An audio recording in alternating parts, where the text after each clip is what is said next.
Hello, everyone. Welcome. It is Monday night. It is time for revolutionary change. I'm Jen Perelman. I'm Peter Hager.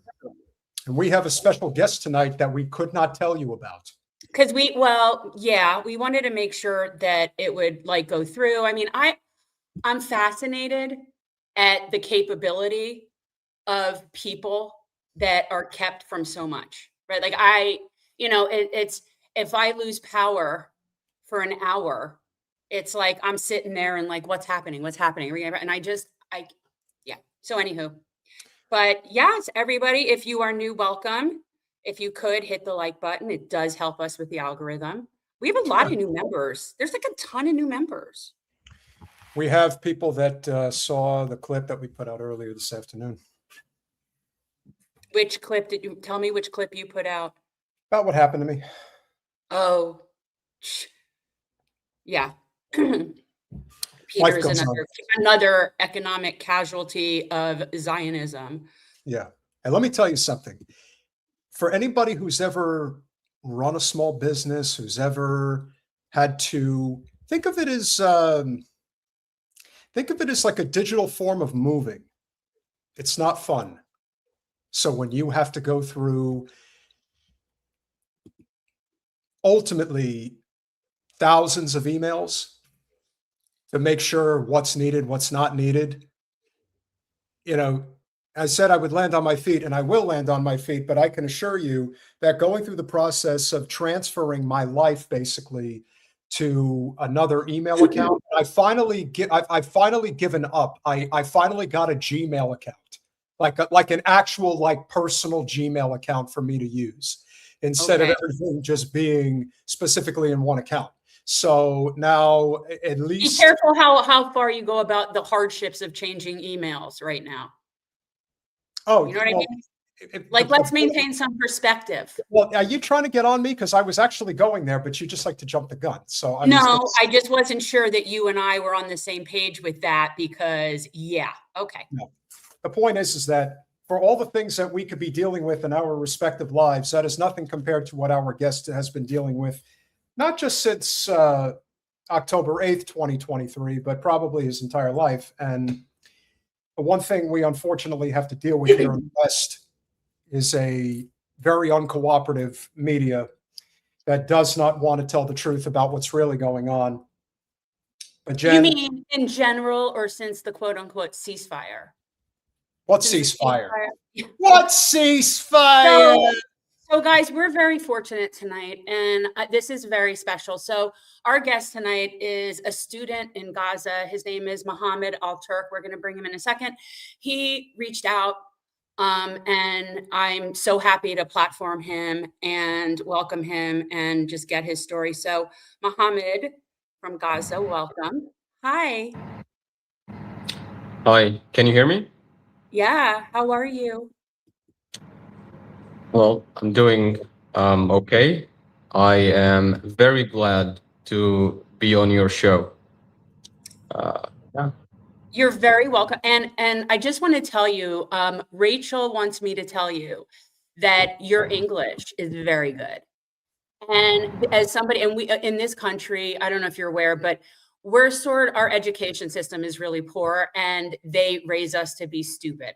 And so most people in this country don't even speak English well. And I'm talking people that's their only language, right? So when I'm very impressed as well with your English, but why don't you first just introduce yourself in terms of who are you pre October 7th, 23? Like who are you? So my name is Mohammad AlTurk. I am a 22-year-old Palestinian from Gaza. I live in Gaza City. Before the genocide, I was studying in my university. I was going to my university, having classes like any other person. Oh, actually, let's go back. Back in 2018, so we were living in an apartment in a building, and there was an Israeli aggression against Gaza. There was actually an Israeli undercover force that infiltrated Gaza, and its cover was blown. It was discovered, and but they managed to escape.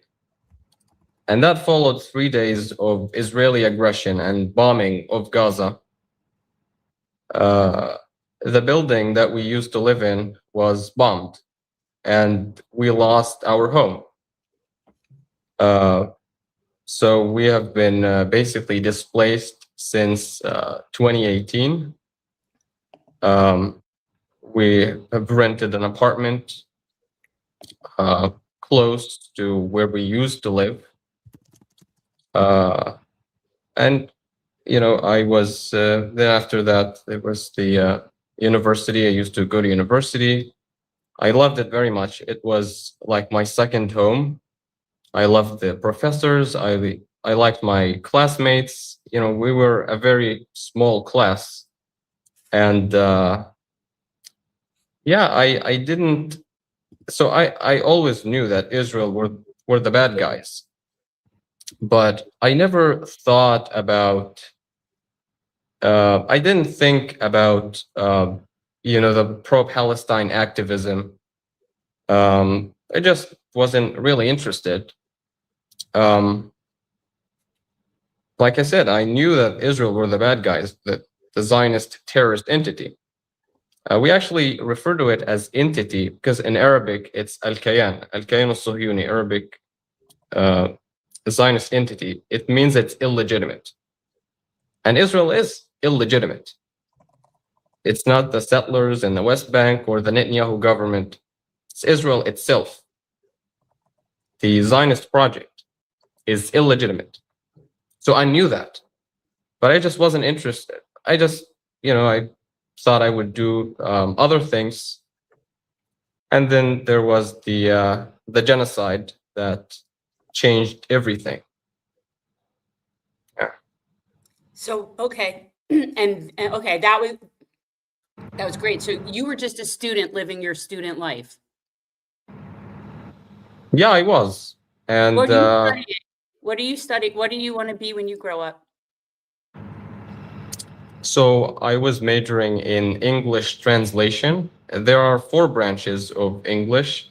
There is English literature. There is English education, in which I become a teacher. There's English translation, which is my major. And there is English and media and publicity. So yeah, that was my major. And I thought of becoming a translator or an interpreter.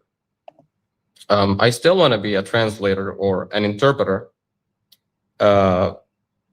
Yeah, that's what it was. Mo, one of the worst Do you aspects. go by Mo? Is that okay? Peter does that. He abbreviates. Do you go by Mo? What is that okay? Sorry? He called you Mo. Is that okay? Do you really think he's going to take offense to that? I don't know. Not everybody likes their name shortened. No, it's okay. You can call me whatever you want. Oh, It's okay if it's Peter. If it's Peter calling me, it's okay. He Peter's can do calling you whatever he Mo. wants. He's just saying Mo. He shortens everybody's names. That's all. Okay. You know something? He's a guest on our show, and if anything, maybe a little humor is actually what people need right now. I'm not saying it's not okay. I'm going to call you You could ask. I'm going to call you the Turk. How's that? I'll call him the Turk. That's what. Please That's what. don't. That's so No, not I'm good. not going to do that. No, I'm not going to do that. Oh my God. There's a couple of severe misconceptions in the West about you and your people. The first one, which I think is imperative, because this is something that has been used in Western media for many a generation. Your parents, grandparents will share it as well. That you people are savages, that you're unkempt, that you're uneducated, and that if you were to die, it's not that big of a deal. My understanding is that education is immensely important in Palestinian culture. That's my understanding. Correct me if I'm wrong, because I think that that's something that is highly emphasized. And the other thing that truly disturbs both of us, probably disturbs everybody in our chat and our show overall, is the constant misrepresentation about how many Palestinians have actually been killed. We are told that 80,000 are dead, when in reality it's probably 10 times that amount. Since you're on the ground there and have probably seen a lot more than, well, you've seen more than most, and you're still alive, thank God, you can probably speak to that. So can you, part A and part B, A being the emphasis of education and the misconception of the savagery that the West likes to portray of Palestinians, and then B, the complete misrepresentation about how absolutely volatile this genocide has actually been for the Palestinian people.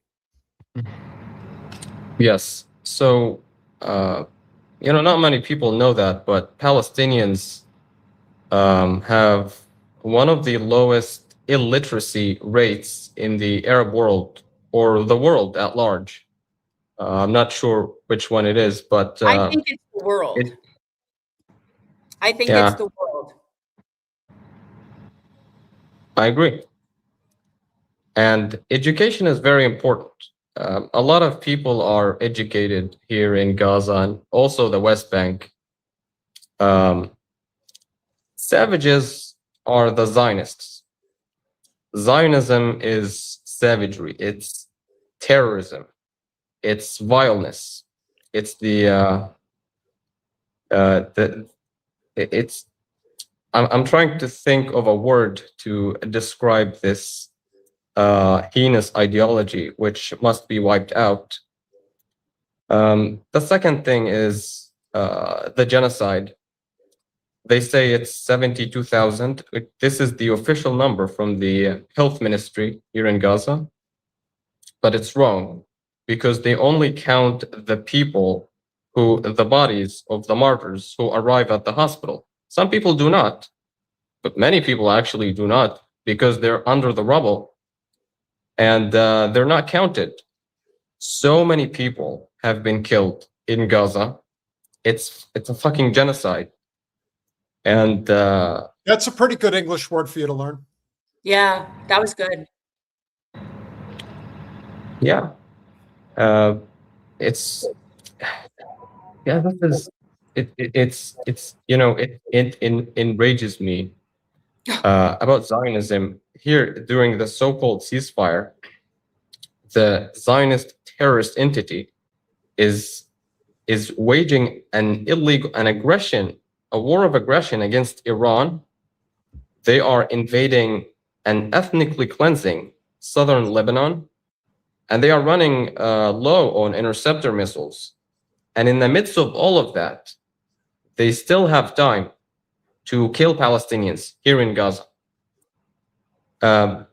Just today, a few hours ago, they bombed Gaza and they killed a Palestinian and injured others. And in another incident, also today, an Israeli quadcopter, which is a small drone, and there's a gun attached to it, was shooting at people's tents, displaced Palestinians, and they killed a woman. And just randomly shooting, they killed a woman. Also, a Palestinian woman succumbed to her wounds. She was shot a few days earlier in northern Gaza. So they're bombing. With all of that, they still have time to murder and butcher Palestinians. And what enrages me is how casual they are about it. There was incident in which they bombed two children who were collecting wood. They were two brothers, age 8 and 11. They were collecting woods, and because that's what we use for fire, for cooking. And they killed them in a drone strike and said, "Oh, 2 suspects." What the fuck is that? And you have the media, the despicable media, regurgitating what they're saying. Oh, the Israeli military said. Who gives a fuck? Who? What is that? They say both sides are accusing each other. What the fuck is that? Sorry, I'm not used to cursing, but no, by all means, it's worthy. I get a little emotional when I talk about this, because I'm very passionate about this. You're making me feel, you're making me feel unsafe. You're making me feel unsafe. Let me tell you something. When I hear you speak, it only validates how I feel about Zionists in general. And they may be in control right now, but they're on borrowed time. And if there is anything that you can hold that can give you and everyone, whether in Gaza City or Haifa or the West Bank, if that could give anybody hope, it's that Zionism is on borrowed time in the United States. It's not on borrowed time in the sense that Zionism is going to cease to exist because Zionists will exist. But in terms of their ability to control our government, that's on borrowed time because this country is rising up against that. And once the United States as a collective decides that we're not going to be party to Israel anymore, that's the end of Israel, because without us, they can't exist.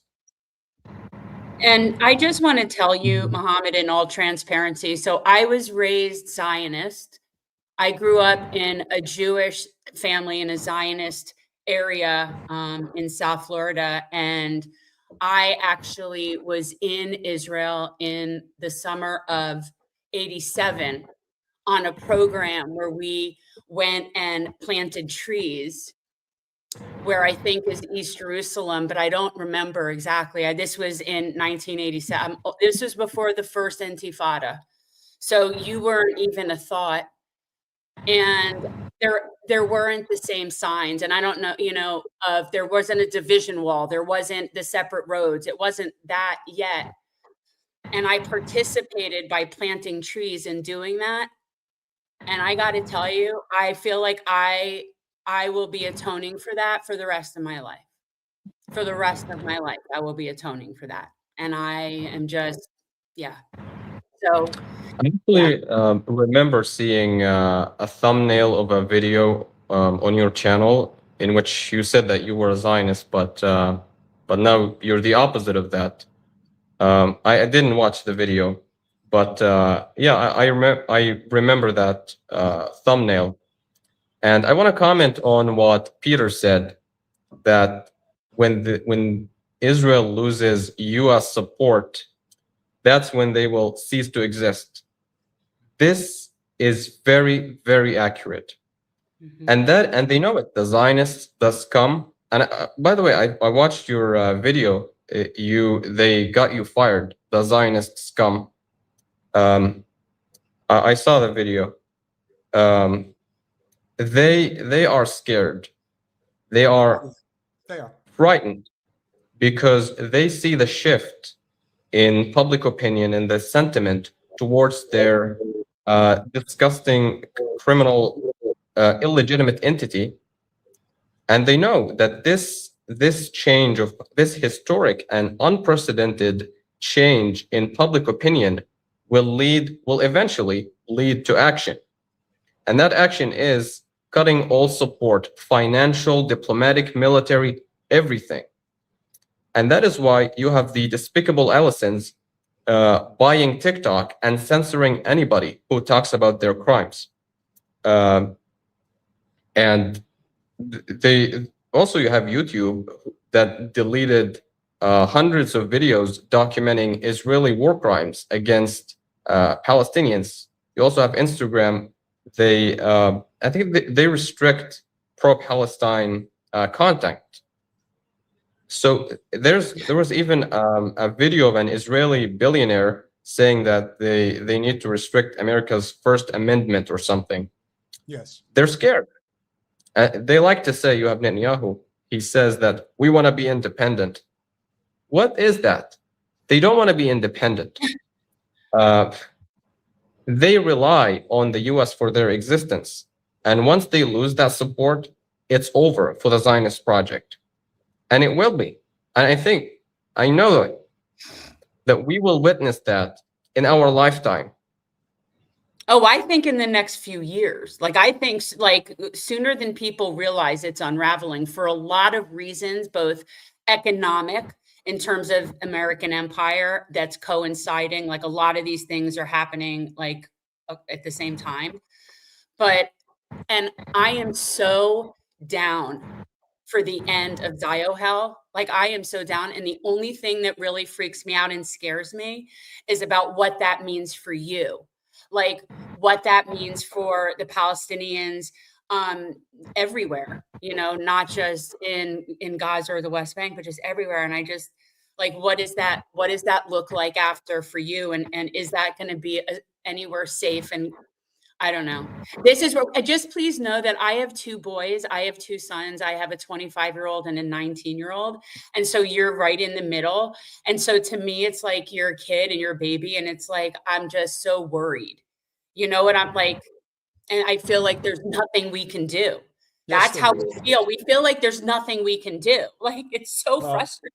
Well, if I may, Mo, since you're on the ground there, and one of the problems that we have here in the States is that we don't know what, if any, organizations, mutual aid organizations, if you will, are actually doing the work on the ground that needs to be done in Gaza. So if you have any recommendations, you don't even necessarily have to say them on the air, because Lord knows somebody in a position of power is going to see this stream and they're going to nail us for it. So be it. It's the risks we take.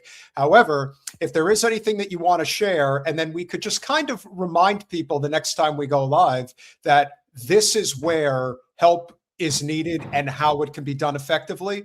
If you do have anything in mind, then by all means, please share it with us, because we will do whatever we can to help. What's happening right now with regards to aid is that Israel is using their aggression against Iran as cover for starving Gaza.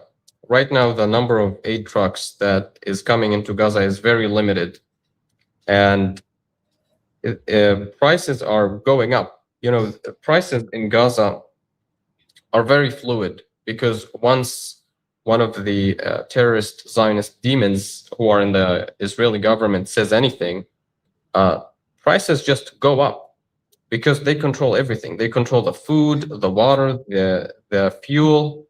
By the way, a liter of gasoline, 1 liter of gasoline in Gaza cost 80 shekels, which is like $27. That's 1 liter of gasoline, $27. They control. They don't let fuel in, and you know, people use like artificial, I think it's called artificial fuel. They burn plastic bottles and nylon and stuff like that. I don't know how they do it, but they turn it into some kind of fuel that is that's very low quality, just to get by. Some people actually put vegetable oil in their cars. Yeah. So Israel is basically starving Gaza, and I walk in Gaza. Gaza is very small. I can go walk to the yellow line on foot. I don't need a bicycle or a car. It's very small. And I see children, not just children, children, elderly, men, women, looking through the trash for something to eat. I always see that when I'm walking in the street. Yeah, that's what they're doing while they're attacking Iran and attacking Lebanon, and that's what they're doing in Gaza. Absolute satanic, demonic creatures. Mo, Yeah. Before you start, I just want to, before we get off on a tangent, I just want to make sure, like, Mohammad, that you use this platform. Like, if there's something you want to share, something you want us to know, anything that you want us to bear witness to or know about that's happened to you, like, feel free, you know, to say anything, because I just don't know what else to do. There is one thing. It didn't happen to me personally. It happened to neighbors of mine. So that was back in March 2024, and it was Ramadan. It was like 2:30 a.m. and I was in the kitchen because I was like looking for something to eat. It was during the starvation period, like the first one at that time. And all of a sudden I'm hearing gunshots everywhere, and I had no idea what was that. It was Israeli forces, the terrorists, raiding the hospital, because we live near the hospital, which is the biggest medical complex, not only in Gaza, but also the West Bank.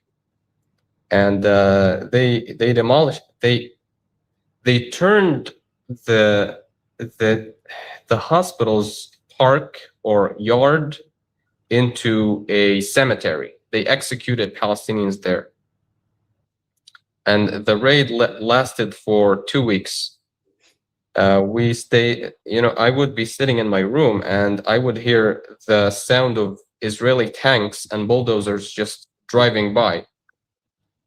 They were very close to us. Like I saw a bulldozer doing some flattening some small home.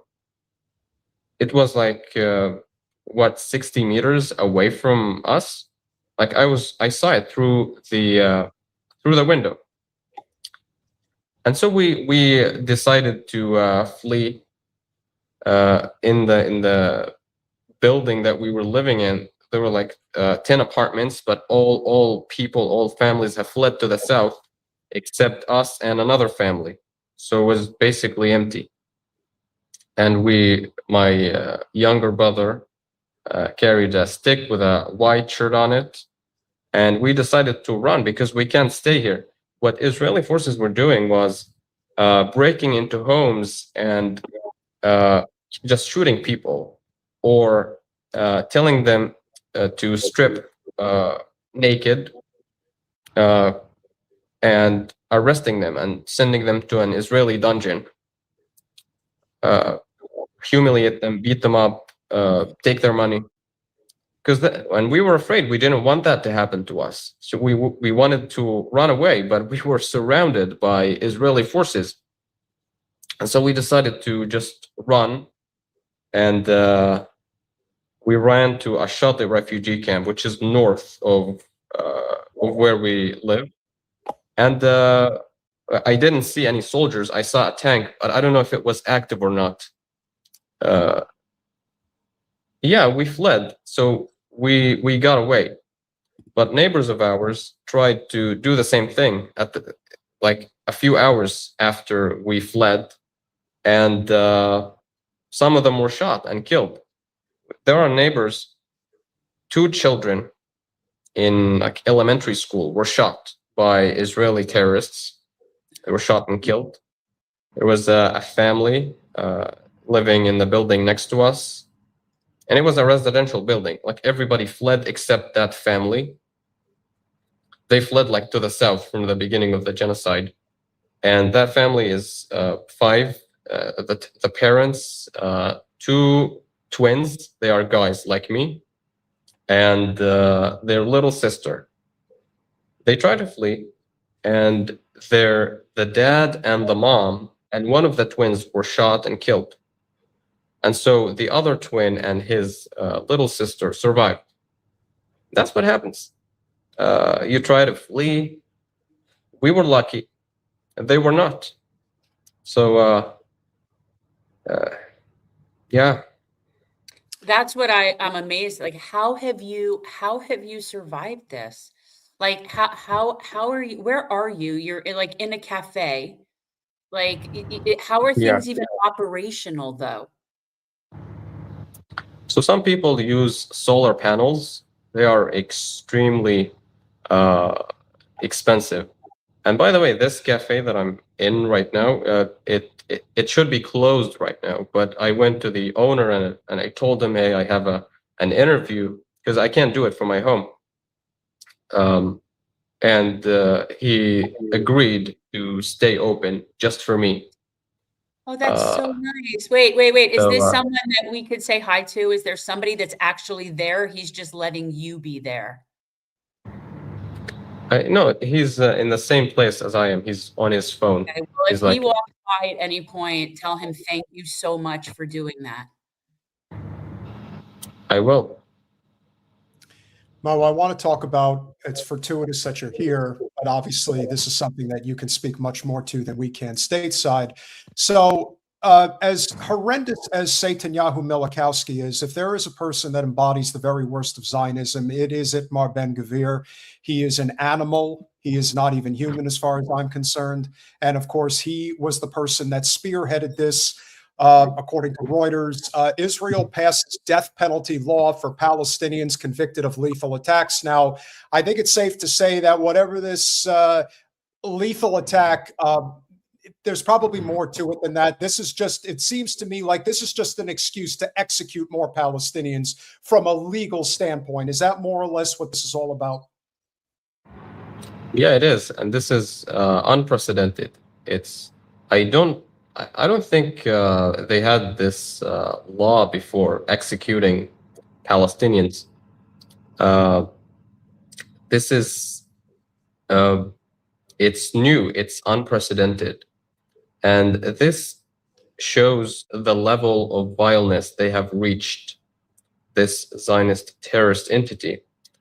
And, you know, when I see things like this, I think that when a criminal regime like the Israeli regime does that, it's reaching the peak, like crossing all the red lines.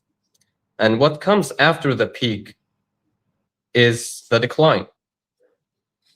They will lose power after that, the gradual decline, until their disgusting criminal entity is no longer a thing, until it's a thing from the past. So yeah, they do these things, but they will be held accountable in the future. They're not going to stay powerful forever. They will be held accountable, and I know it, and we will witness it in our lifetime. The same thing Israel did to Gaza will happen to Israel. It should happen to them. That's justice. That's fair, completely fair. And they are trying to postpone it and delay it. This aggression against Iran is their last chance. This is like, I think, their last American war in the Middle East. So yeah, they're trying to make the most out of it. But Iran is fighting back, and I will say I've never loved Iran as much as I do right now. This country is being bombed from every direction, and they're just fighting back. The supreme leader, the political leadership, and the military leadership, the people who were negotiating, they were murdered.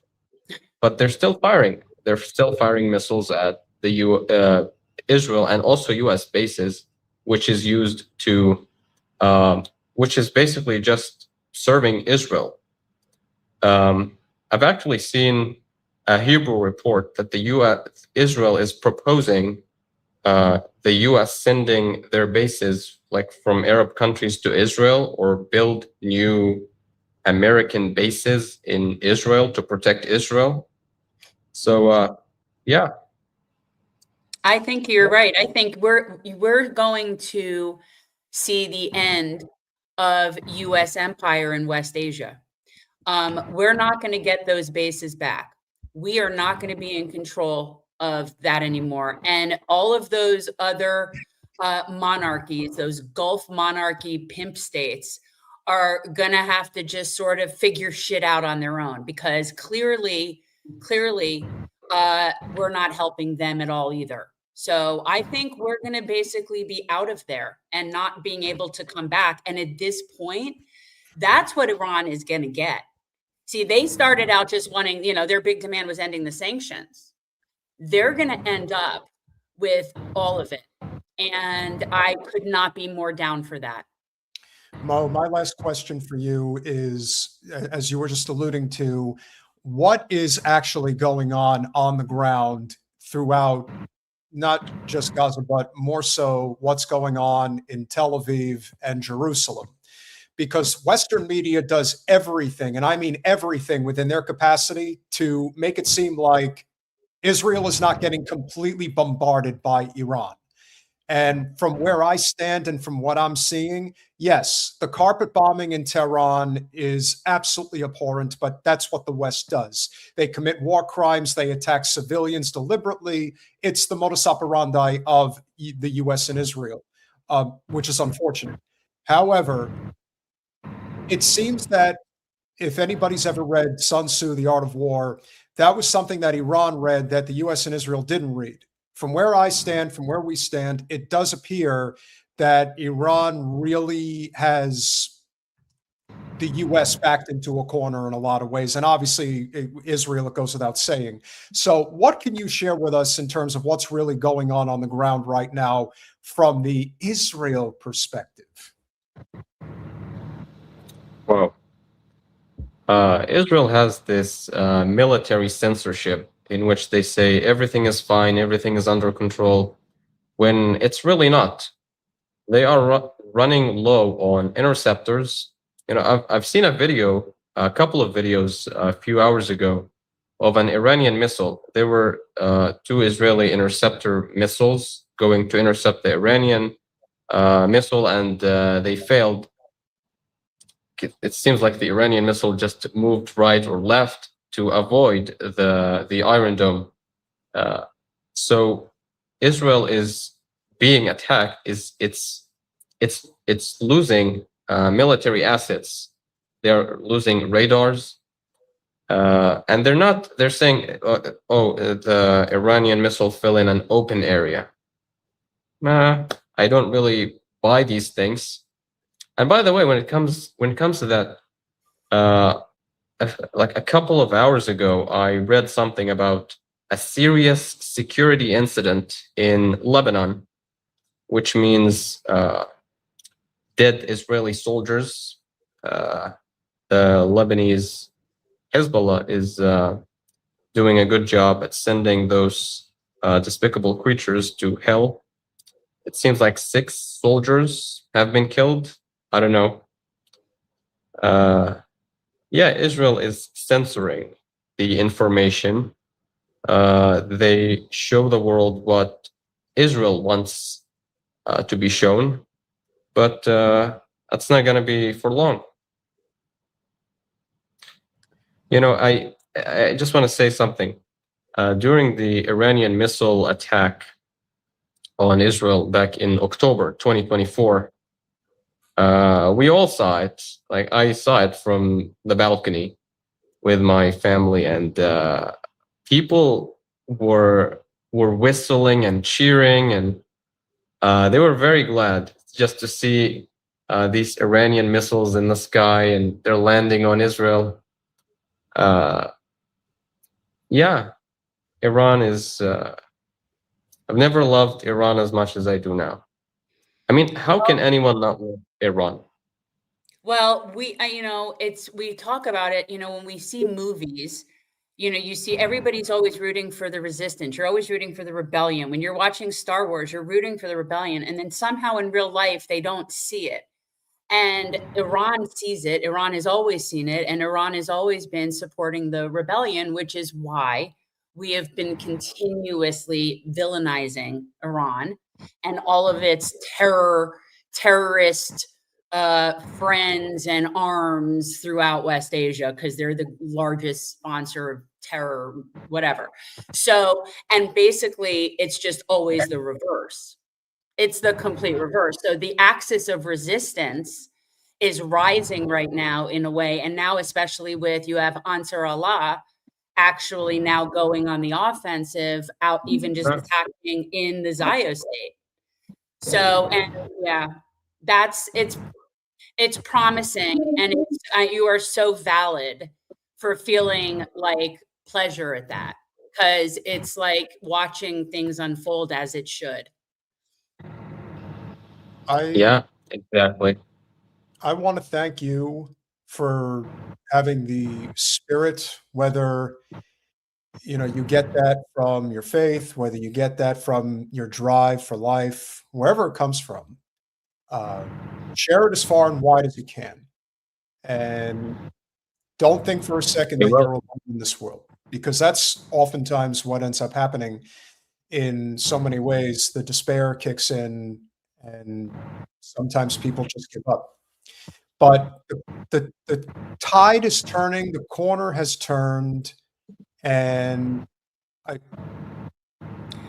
people want to know what they can do to help you directly, if there's anything that we can do, and we'll put whatever, we put all your information. I already mentioned this earlier. We should not mention it here. We should absolutely have Mo send it in an email. And I don't want them give them any reason to come after you. I mean, they might. I mean, look, Lord knows. No, you're right. You're right. Like you're right. I'm looking out for you. Because this is you're taking a big risk coming on our show. So we're going to do everything we can, obviously, to help, but we have to do it as discreetly as possible. Yeah. So keep your head up, keep fighting the good fight. It can feel hopeless in some respects, but when you see the enemy on the run, and they're on the run, it's got to be somewhat gratifying knowing that they've tried to get everybody, but they're not. They're going to fail.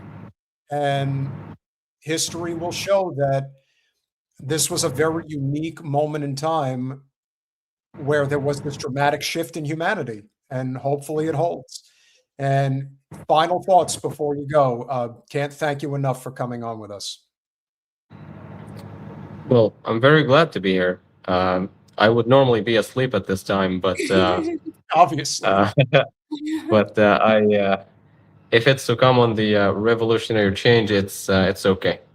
Oh, that's so sweet. And you know what? I would actually be happy to go during the daytime to talk to you. If you want to come back and share more, you can come, and I'd be happy to come on during the day so that you don't have to be up in the middle of the night.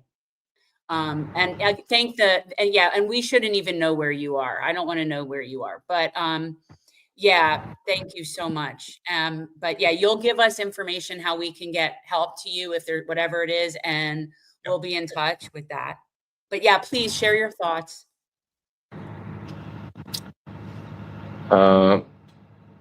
Zionism will be crushed.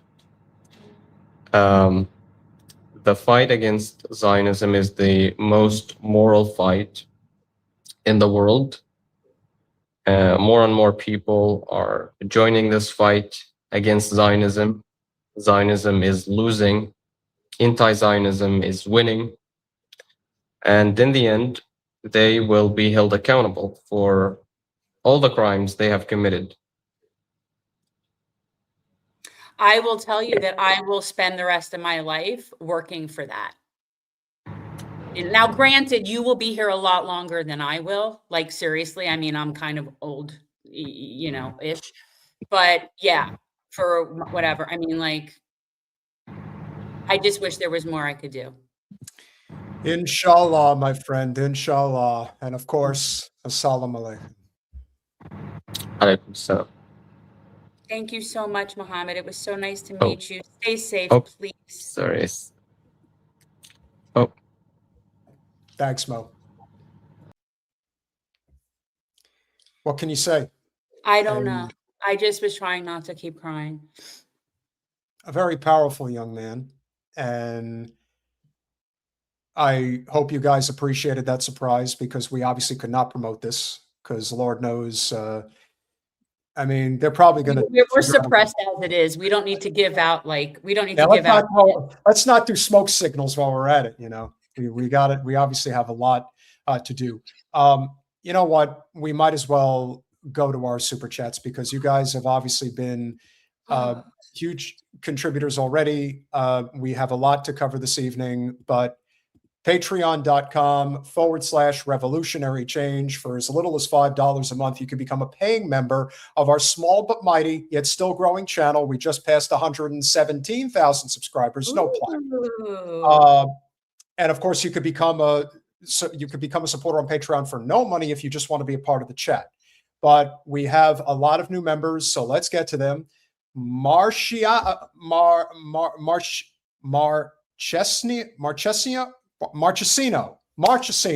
75. Thank you for becoming. You're wanting to say maraschino, right? Like it almost looks like maraschino with a cherry. Yeah, exactly. Yeah. Damian Luxford, thank you for becoming a YouTube member. Really appreciate you, my friend. The Amelstad, thank you for becoming a YouTube member. You look like a very wise person, I have to say. Probably okay, let me tell you something. Okay, and this goes for boys of all colors. Okay, the salt and pepper thing. It works. It's really appealing. I'm just putting that out there.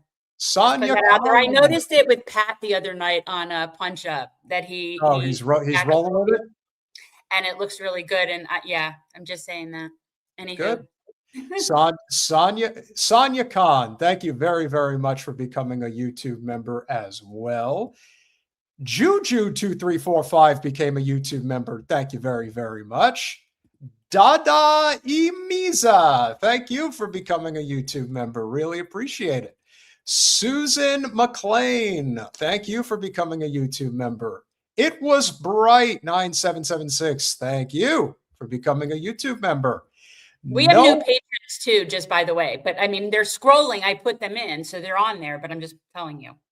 Awesome. No vid to show. Thank you for becoming a YouTube member. We love your pooch. We love that. Go back. Go back. Oh, that'll keep you warm at night. That looks like a Malamute more than a Husky, but I don't know. Either way, it keeps you warm at night. It's a floof. Citizen Pendejo with the 50 pesos. For 800 years, Jerusalem's Holy Sepulchre Church has stayed open for business. Yesterday, we're going to get to that. We're going to get to that. And by the way, I wish I had thought about, well, I'm not near those pictures, but I have pictures of me in the Church of the Holy Sepulchre. And I can talk as to that church and how special that church is. Mo talked about the insidious nature of the Zionist cause, and you need look no further than the fact that they did this on Palm Sunday. This wasn't some random day. This was on Palm Sunday. That's the point. But you know what? And I want to just, before I forget, and I will forget, I want to point out, and everybody who's watching this is very important. So we just watched a young man who basically has lived in captivity his entire life. Okay. I mean, he's a baby. And not once did the word Jewish come out of his mouth. His anger, his righteous anger was correctly directed at Israelis and or Zionist entity or Zionism. He not once said anything about Jews or Jewish people. So I want people to understand that. So if he's able to distinguish that, we should be able to do that as well. Amen. Wally Dalasi, thank you for becoming a YouTube member. Kenneth Locke with that adorable little poochie. Thank you for the $5 super sticker. Kenneth Locke doing it twice. Thank you for becoming a YouTube member. Really appreciate it. Craig Hayden with the $20 super sticker. Appreciate you, my friend. Absolutely. And Jason would certainly appreciate that thumbnail photograph. Yes, he would. That's the Punisher. Angry Bird with the What did I do? I just want to put this up here. I have to look at Texas Real for a second. Yeah, I'm thinking it's looking good too, Texas Real. You go with that. Sorry, go back to your thing. Angry Bird with the 20 pounds. Thank you from the UK. As it is Tuesday now in Scotland got paid. Free Middle East from Zionist Dubers. Scottish for pricing. Daubers? Not Dubers.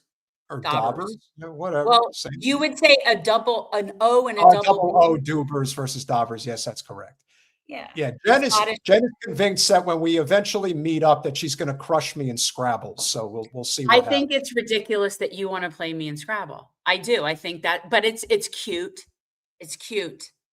That's a great profile picture, by the way. Willie, great to see you. Guys, subscribe to the Willie Bragg Show on YouTube for the $5. Peter, I just found out about your job situation. I managed to hate Larry Loomer even more. Larry Loomer looks like Billy the puppet from Saw. Yes, that's the Jigsaw as the is the nickname. It's eerily scary how much like the AI rendition of her just kind of fits. Yeah. She also looks like Bibi at the same time, which is even more sick. Kenman G with the 279 Canadian aid. Jen's heart is bigger than her foul vocabulary.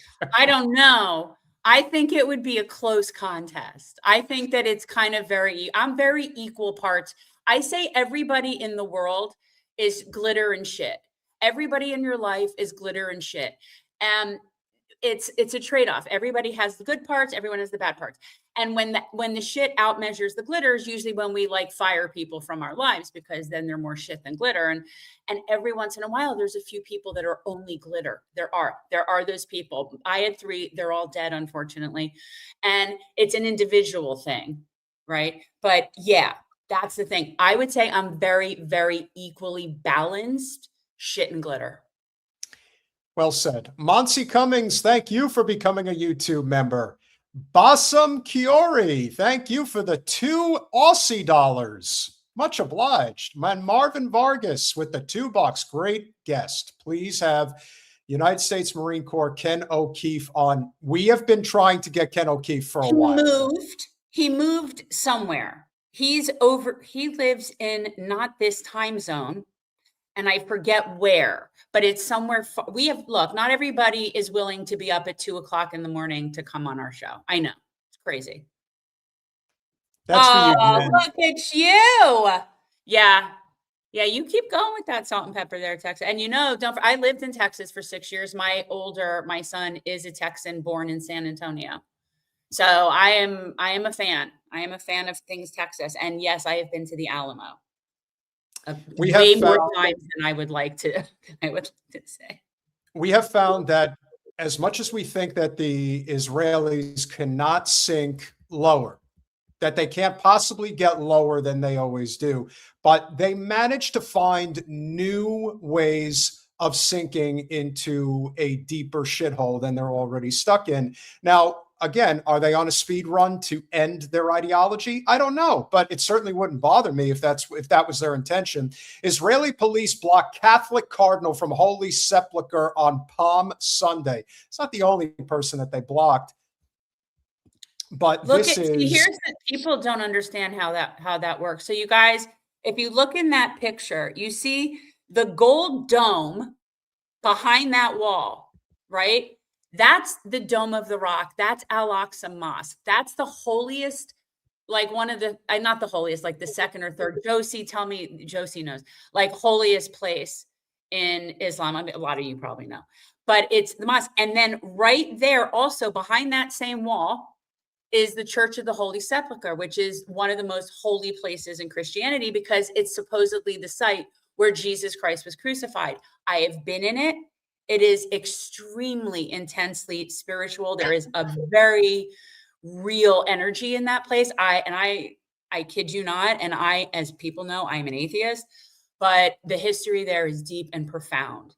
And this place is very special to all Western faiths have very strong ties here. And they just want to be in their place on Palm Sunday. Cardinal Pier Battista Pizzaballa, the Latin Patriarch of Jerusalem, holds a prayer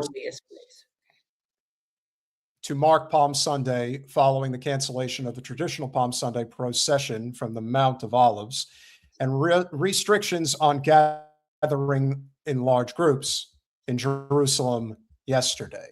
Israeli police have prevented Cardinal Pier Battista Pizzaballa, Mamma Mia, the Latin Patriarch of Jerusalem, from entering the Church of the Holy Sepulchre to mark Palm Sunday Mass. The Catholic Church said on Sunday that that's his name? Pizzaballa, yes. Pizzaballa? Pizzaballa. Oh, Pizzaballa, Mamma Mia. And Francesco Lelpo, the official guardian of the Church of the Holy Sepulchre, were both prevented from entering the church. As a result, for the first time in centuries, the heads of the church were prevented from celebrating the Palm Sunday Mass at the Church of the Holy Sepulchre. This incident is a grave precedent and disregards the sensibilities of billions of people outside of the around church the world. right there. That's the outside. It is the most plain, humble, basic building on the outside. Who during this week look to Jerusalem. I really hate all these ads, but that is a very, you can see the history there. You could feel it. You know. And inside this church, okay, so you walk in this church, and this was a lot of years ago for me, and it's very big, like a cathedral in a sense that there's different sections. It's not just one room. So it's sizable. And the section, the shrine area where Jesus was supposedly crucified, it's really cool. I'm sure people can find a picture of this online, but it's like this gold disc that has a hole in it, which is where the cross supposedly went into the ground.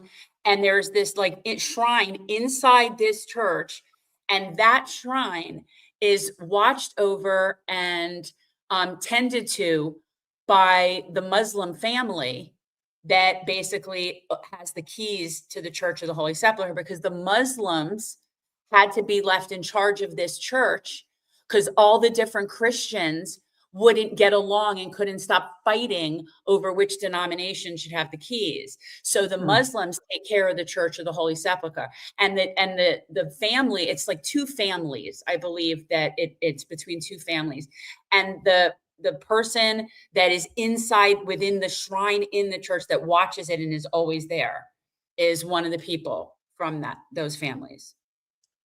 In a statement of the AFP news agency, Israeli police said Pizzaballah's request to deliver the Catholic Mass to mark Palm Sunday, the beginning of the Christian Holy Week that ends with Easter, could not be approved. Now, they're claiming the same is true for the I want to get it right, the Al-Aqsa Mosque, same deal. The excuse they're giving is that the war is going on. The Old City and the holy sites constitute a complex area that does not allow access for large emergency and rescue vehicles, which significantly challenges response capabilities and poses a real risk to human life in the event of a mass casualty incident. Let me tell you something. Only Israel would bomb the Church of the Holy Sepulchre and make it a false flag, and that would be the end of Israel if they did that. So here's what's so interesting, though. But here's the most interesting thing. So the other big thing that's in the area of the Dome of the Rock, Al-Aqsa Mosque, Church of the Holy Sepulchre, is the Wailing Wall, the Western Wall, which is really Roman wall ruins. And I'm just curious if all of the Jews have been prohibited because of safety reasons for going to the wall, or if that's safe enough for them for emergency services and all that. I'm just curious. The office of Israeli Prime Minister Bibi Netanyahu said in a post on X that the blocking of Pizzaballa was out of special concern for his safety. Yeah, my ass. As holy sites in Jerusalem have been repeatedly targeted by Iran. Yeah, no, they haven't. There was no malicious intent whatsoever, only concern for his safety and that of his party. Because you make him sound Russian. You make him sound like Putin. Well, they're always However, given the holiness of the week leading up to Easter for the world's Christians, Israel's security arms are putting together a plan to enable church leaders to worship at the holy site in the coming days. Yeah, that's only because the PR backlash has been swift and brutal, as I like to say. While the Catholic Church has already announced it has canceled the traditional Palm Sunday procession in a statement, it said Israel's actions to ban Pizzaballa and Aleppo were a manifestly unreasonable and grossly disproportionate measure. This hasty and fundamentally flawed decision, tainted by improper considerations, represents an extreme departure from basic principles of reasonableness, freedom of worship, and respect for the status quo. But this isn't a democracy. This is the greatest democracy in the region. The only one. It's the only democracy in the region. Hey, listen, if even Huckabee is coming out saying the incident is an unfortunate overreach, already having major repercussions around the world. Yeah, because it ain't looking good for you, is it, boy? Oh, man. Oh, wait. Did you say cuckabee? Yeah, Did that you guy. say how to make roast cuckabee? The duplicitous zio-plumed cuckabee. Hmm. Again, guys, please note that when you're making your roast cuckabee, you need to include its little hat in the dish. That's not something that you eat. That's just for decoration. Right. Let's But focus. it adds a little flavor. It's sort of like a bay leaf. You Hmm. don't eat it. You could toss it out when it's done, but it's got to be in there for the cook. Home front command guidelines restrict any gatherings to 50 people or less. The four representatives of the Catholic Church were well below the restriction. Statements from the government of Israel indicate the action to prohibit Cardinal Pizzaballa entry to the Church of the Holy Sepulchre were for safety reasons, but church, synagogues, and mosques throughout Jerusalem have met with the restrictions of 50 or less, because of course they have. What's so Let me see absurd how is much. that the Jews are the one that are so unsafe feeling. Like if they feel so unsafe, then they could, stay home. They're the ones that are so concerned with their safety, but yet you have to but you're protecting the Christians from for their safety from their church. Like why For the don't you just say patriarch that to be you're a banned lying from, sack of shit and we could all just move on? well, they are. From the patriarch to be banned from entry to the church on Palm Sunday for a private ceremony is difficult to understand or justify. Israel has indicated it will work with the patriarch to accommodate a safe means of carrying out Holy Week activities. Again, only because of the blowback. Italian Prime Minister Giorgia Meloni, Italian Foreign Minister Antonio Tajani, French President Emmanuel Macron, the EU's top diplomat Kaja Kallas, and of course Spain's Prime Minister Pedro Sanchez, all condemned this action. Again, do we want to die on the hill that is Israel?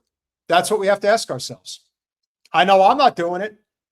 I want to address this because this is an educational. I like having teachable moments. So Istana Vistana. That's good. Istana Vistana. Someone's like Rosanna, Dana. There is a decent sized Jewish community actually in Iran, the second largest outside of Tel Aviv, or is Tehran in terms of outside of Israel, rather, is Tehran. And the Jews, my understanding is that the Jewish community in Iran very, very strongly supports Iran and supports Palestinian self-determination. And again, they're not a monolith, but I have watched interviews with people that are members of synagogues translated in Tehran. And it does seem to me that they identify more as Iranian than they would identify as Jewish regarding an affiliation with Ziohel. That's what it seems to me. Can you explain what the issue is with the Iranian diaspora and why they are so backing of the U.S. and Israel? Okay. Well, and I've said this before, guys, this is not special to Iran. This is something I have noticed with being somebody that's grown up in South Florida. This is something I have noticed regarding Cubans and Venezuelans and other South Americans, where our country has gone in and crushed and created regime change in a place where there had been a socialist revolution. So in other words, there would be a socialist revolution, whether it's in Venezuela with Chavez, or what happened in Iran after we got involved in the 70s. But so there will be a revolution of kind, and the wealthy of those places were perfectly happy with the way things were before said socialist revolution. And those wealthy people are the ones that flee and come to here. It is the wealthy people from Venezuela that come here. It is the wealthy people from Iran that come here. So those people benefited. Their families are in exile. Their families were the ones that benefited from that oppressive system for the rest of the people. So it does stand to reason that they would be okay with getting rid of that and going back to that old system, where they were able to be part of that oppressive class. And Iran, again, this is a class thing. It's like always a class thing. And so, yeah, that is my experience with the people I have met from places in the diaspora where they are supportive of our country's interference. It is generally upper class people that didn't want to share the wealth. And when that was forced upon them, they've left. That's just what I've noticed. What we've also noticed is that if you think that you can commit war crimes that people are not going to notice, for example, like assassinating journalists, which has not stopped. This just keeps going. And there were 3 journalists. Colin, I don't know if you can blow that up or not. Exactly, Saul. Exactly. Yeah, well, Exactly. that's what it's all about. And that's basically like the white Africans who were suffering a genocide. So I pull up the tweet from the IDF specifically because this is also part of the Hasbara initiative, which is smear the people that are out there doing their job. They actually showed the guy with a press vest on, and they claim that Ali Hassan Shahib operated as a Hezbollah Radwan force terrorist under the guise of a journalist. Turns out the press vest was just a cover for terror. So they're essentially bragging about assassinating him. They're bragging about assassinating a journalist with no spot. Why? They had to get ahead of this because they probably knew that a lot of people were not going to like it once it became evident that what they did do, which they've been doing the entire time, they've assassinated at least 200 journalists over the course of this genocide. More than 250 that I am aware of. So I know it crossed over 250 because the last time that I saw Amy Goodman address this, and she's been, keeping pretty good count. Yeah, good old Amy Goodman. Why does she Look, have to? Whatever you want to say, she was one of the OGs. She was the real deal journalist. She did the work. I agree with her on most things. And for the most part, she is definitely on the correct side of history and has been a net positive. So let it be. I'm not disagreeing. I was actually saying, I was saying it tongue in cheek because she is Jewish as well. And, damn those self-hating Jews, coming out here. I got to tell you, it's democracy now has been on the right side of what's going on in Palestine since October 8th. Like they had their head on straight almost immediately. So I can work with that. Well, I'm going to pass the baton over to you, and this will be an opportunity. This is the only article that I was able to find that any information was able to get out that isn't Hasbara. Everything else is Jerusalem Post, Fox News, Ynet News, all of it. And they're all painting the assassination of this journalist as a terrorist. A journalist, he's a terrorist. So that makes it okay. We should kill him.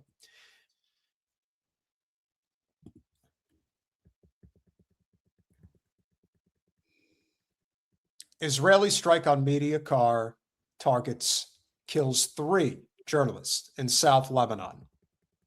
Jen, if you would. Okay. I'm on March 28th. An Israeli strike targeted a media car on Jazin Highway in southern Lebanon on Saturday, killing journalist Ali Shoaib of Hezbollah-affiliated Al-Manar TV, journalist Fatima Fatoni, please guys, I am going to do my best, of pro-Hezbollah Al-Mayadeen TV, and her brother, freelance journalist, oh, thank God, Mohammad Fatoni. All right, the last name almost looks a little bit Italian to me. According to Al-Mayadeen TV, the Lebanese journalists were reportedly en route to cover an assignment at the time of the attack. The IOF Situation Room confirmed to CPJ, wait, is that this publication? Is that that it carried out a strike? Yes, I believe so. Okay, CPJ, that carried out a strike, saying that Shoaib, whom it referred to as Ali Hassan Shaib, was a member of Hezbollah's Radwan force. Of course they claim that. The military told CPJ that where's the proof? Trust me, bro. Is that the proof? I can't believe a word that comes out of their mouth. The military told us that Shoaib had been using his journalism as a cover while conducting intelligence gathering activities and maintaining contact with Hezbollah fighters, but it did not provide evidence to support these claims. In a post on X, Israeli military spokesperson asshole accused Shoaib of being a Hezbollah intelligence gatherer. We emailed the IOF later that day requesting further information regarding the targeting and killing of all three journalists, including asking for evidence supporting the allegation that Shoaib was a combatant, and received a reply that the incident is being further investigated. Yeah, I'm sure you're getting right on that. We are investigating this latest attack on journalists in Lebanon, which has been an increasingly deadly zone for journalists, despite their status as civilians who must not be targeted, said Regional Director Sarah Kuda. This is the publication that is reporting this. We have seen a disturbing pattern in this war and the decades prior of Israel accusing journalists of being active combatants and terrorists without providing credible evidence. Journalists are not legitimate targets, regardless of the outlet they work for. Lebanon's President Joseph Aoun and the Lebanese Minister of Information, Paul Morkos, denounced the killing of journalists. Yeah, if only they had a set between the two of them. If only between the two of you all you had a set, then maybe we wouldn't be in this position. You know, if I could just interject real quick, you know, one of the things that I think also doesn't get talked about enough when you say that, you know, why don't they have a set? Why don't they do anything? I think this gets back to what is one of the universal reasons why BRICS is forming its own international currency, because the dollar hegemony, which still exists, is a big part of why a lot of people don't speak up. Because if you do, then the US dollar, which is the world's hegemon currency, will crush you. For now. But all we're doing by going hand in glove with Israel is we are speeding up our inevitable decline, because these other nations are going to join BRICS and they're not going to use the US dollar anymore. That's what's coming. And it's shit like this that's leading to it. Sorry. Oh, space cowboy, hegemony. We know what we're talking about.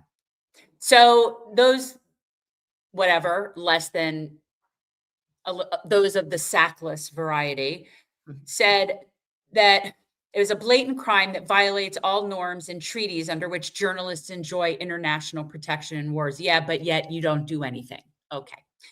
CPJ has documented the killing of at least 4 other journalists across West Asia since the outbreak of the Iran war in late February. The targeting of the 3 journalists comes 2 days after the killing of the photojournalist Hussein Hammoud, and 9 days after the killing of journalist Mohammad Sheri, who also worked for Al-Manar TV, in an Israeli strike in central Beirut. This latest attack brings the total number of press members killed in Lebanon since the Israel-Gaza war began to 11. 11 journalists have been assassinated in a couple of weeks. No. Just in Lebanon. That's what I'm saying. Yeah, just in that one location. Correct. But that person was a terrorist. They were terrorists. It's so old. Nobody believes it anymore. No. Nobody believes it. I don't even know why they bother to say it, because apparently, even though we don't believe it, it doesn't seem to stop it. Like they just do it, openly. So I don't know why they bother to even lie, to tell you the truth. That same thing I feel about the Epstein files. I don't know why anybody covers it up and is lying about it. Because it's everything, because let's say I presume everything in them is true. Nothing's going to happen anyway. No. The same people that defend them are still going to defend them, and everybody who hates them is still going to hate them, and nothing's going to happen judicially. And even if he gets impeached, it won't go anywhere, and it doesn't matter anyway. That's like the whole point of the event this weekend, which a lot of people have pointed out. It essentially gets back to that same problem, which is what Mo was talking about before. This isn't a Netanyahu problem, just like it isn't a Trump problem. They just reveal the truth because their mask is so ugly. That's all it is. This is part of the reason why I never, ever get involved with these no kings marches. Excuse me? The United States is the king of the world for now. But you never say anything about that. It is. The time is ticking. It is ticking. Like we are at the brink of stage 6 of collapse of the 7 stages of empire collapse. We are on the brink of crossing over into phase 6 out of 7. So it's happening. So it's happening. See, this is, I agree. I'm aware of that. And I'm still going to call him Mo because that's what I do, because I'm a chum.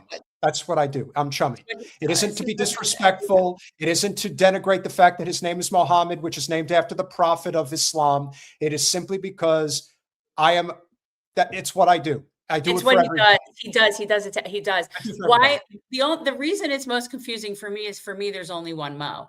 There's my Mo. That's true. But that's Mo with an O. I have a Mo. That's Mo with an O and not an O-E. That's the difference. Okay. So, right. If it's male, you add the E, but that's for Morris. That's Jewish Mo. That's not Muhammad Mo. However, and I would like to tell this to, who was that who put that up? I do know Mohammeds that have gone by Mo. I have. So I don't disagree that it bothers me that Peter does that, but he does it. He does it to everybody. He does it to everybody equally. I'm just saying. So. Okay, Jenny. Hey, that is unacceptable. Jen, you didn't have to make it longer. Jen is as short as it gets. You don't need to make it longer. I am everything but Jenny. I have never been Jenny. Jenny is not a thing. Keep getting on my bad side. We'll see how fast that becomes a thing that I'll stick with. You want to go with that? You want to go there? You want to start with me? Like, oh, look at Lou. There she is. She was having major sundowning today, so she didn't recognize Rachel. Yes, and Kelly and my fellow Irish, Kelly Maguire. Yes, Mo is a common nickname for Maureen. That is true. And I agree. And here, what was that? The thing about that was not it's a parade. It's a parade, not a protest. Yes. If you get a permit from your oppressor for a slotted time and space to air your grievances, that's not a protest. It's a parade. It's a parade. You're not foes, you're fans. That's all. And let's be very clear. This is part of the reason why I still insist that the Democratic Party is more dangerous than the Republican Party. When the Democratic establishment is going after Hassan Piker, who I honestly don't have any love for, but like I said, the reason why he's catching the flack that he's catching is because he's gone off script on Israel, and they can't have that. The Democratic Party is not giving up Israel. If Andy Bashir, who is probably the most reasonable state elected official that could have presidential aspirations, he's the governor of Kentucky, and he's saying, why are you giving me such a hard time about Israel? If he's off on that, just think about how bad the party really is on that. And liberal Zionism is much easier to sell than neocon Zionism. It's a completely different animal because it's nicer, it's sweeter. We feel really bad, but hey, people have to die in order for Jews to feel safe. And if you think for 1 second that the Mark Levins, the Bill Kristols, the David Frums of the world are not going to fully embrace the Democratic Party when they welcome all of the neocons with open arms because the GOP is going to turn into an America First party led by Tucker Carlson and Candace Owens. Trust me when I tell you, it's coming. It's already happening because they're rolling out the red carpet for Newsom, for Pritzker, for Shapiro. The fact that Josh effing Shapiro thinks he's presidential material just goes to show you how dead that party is. And the only reason it's not dead is because the GOP is trying to give them a lifeline. Hey, here, we don't want this. You take it. It's a bunch of billionaire Zionist oligarchs like the Ellisons, like the Adelsons, like the Partridge Family. All jokes aside, Oh, don't talk shit about the Partridge Family. at the end of the day, this is a billionaire Zionist oligarchic chess game. That's all it is. So if they decide this time the Democrats win or the next time the Republicans win, who cares? As long as the corporate hegemony stays in place. Well, that's why it's so interesting. What's interesting to me is how people, like, especially in the lib community, think that somehow winning the midterms is this gotcha victory, and that somehow is going to do anything. Does anybody see the pattern? Does anyone see the pattern? I mean, how many times does the sitting party lose the midterms? It's useless. Exactly. Oh, I like that graphic. I don't know exactly what the looks like it's Chinese. Yeah, put what that is in there. I like that, whatever it is behind the Palestinian flag, but that. And the reason we know that it was all a lie, the reason we know it's always been a lie and will continue to be a lie is because, as I'm sure a lot of you know, the Bibi files is something that has become front and center. A lot of people have been talking about it. But you know what we've been talking about since the very beginning of this entire genocide conflict? This is all a setup. Just like 9/11 was a setup, just like Building 7 set up, JFK set up, 93 set up, Gulf War, second Gulf War, invasion of Iraq, Afghanistan, Syria, Libya, Lebanon, Somalia, Yemen, and I could keep going. Point is, if you can't see what this really is, you're blind. You're just blind. What have we said from the very beginning? That Hamas is a product of the Israeli government. And Netanyahu's been funding them forever. You don't believe me? But I would argue that even if that weren't the case, and it was, whether or not it was organic, whether or not it was planted, it's really irrelevant, right? Like, the key thing is that people that are being oppressed get to resist by any means necessary. So it doesn't matter to me the nature of their resistance. Like, the idea that we even get to discuss how people get the boot off their own neck. Like, how is it we get to say so and how other people get a boot off their neck? Well, it would make sense if people didn't realize that one person's terrorist is another person's freedom fighter. But what if that freedom fighter terrorist is being funded by the very people who claim that they're terrorists? Yeah. Well, that's the irony of the performance and the theater that Zionists have been putting on for so many years. Like, that's how ridiculous it is. And now it's all being seen for what it is. But the existence of Hamas is not like, yeah, there's some of it, I'm sure, to some extent, that is part of that mess. But the regular people that are there, that live with that's irrelevant how Hamas came to be and what they do and who they are. It's the only thing those people have as an organized force. So yes, I know people would much prefer that they just roll over and just lay down and die. You know what? Remember that thing when this all started? We had that clip of those two total pieces of shit podcasters saying things like, well, yeah, if you could just push a button and get rid of all the Palestinians. Yeah, the bald-headed jabroni, that dumbass. Yeah, the Jew, whatever those guys. You remember that? The two good Jew boys, or whatever they called them. It was like something like that. It's like two good Jewish boys. Right. And I remember at that time being so like, I could not fathom how somebody could think that. And it just occurred to me yesterday that I now think that. I actually thought, like, if I could, and I wouldn't push a button, I'm more of a magic wand kind of person. But if I could wave my magic wand and eliminate all of the Zios, specifically Israelis, but we could go further than that, in one fell swoop, and they would all just drop dead, I would. Yeah, she would. I would do that. She would. And so it's insane to me that I went from somebody looking at somebody saying something like that and being like, oh my God, I can't believe that. And now fast forward 2 years, And yeah, if I could wave my magic wand, and yes, I do have one, I would most definitely they could all just die. And that's a huge part of the problem. The ADL, green, black, the conflation is a huge part of the problem. And here's another huge part of the problem that's a major inconvenience.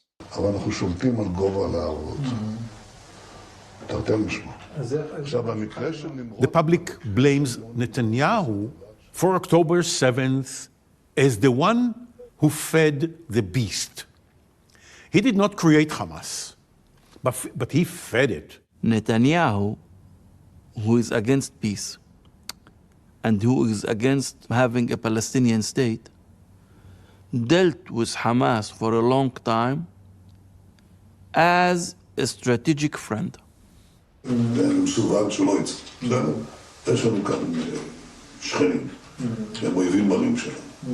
guess that wasn't such a sealed room, was it?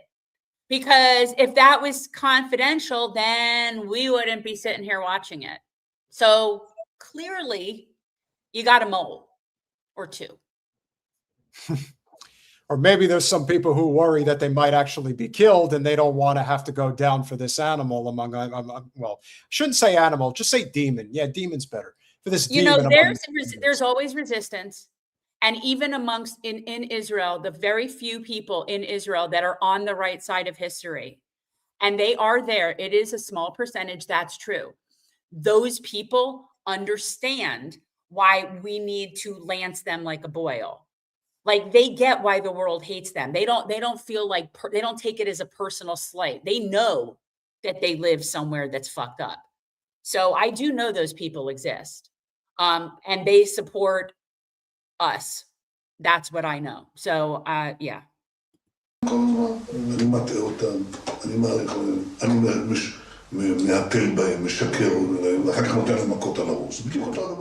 It was important for him to keep Gaza under the control of Hamas and keeping the West Bank under the control of Fatah and preventing them from being united in any way. In order to do so, Netanyahu was all the time helping Hamas to survive.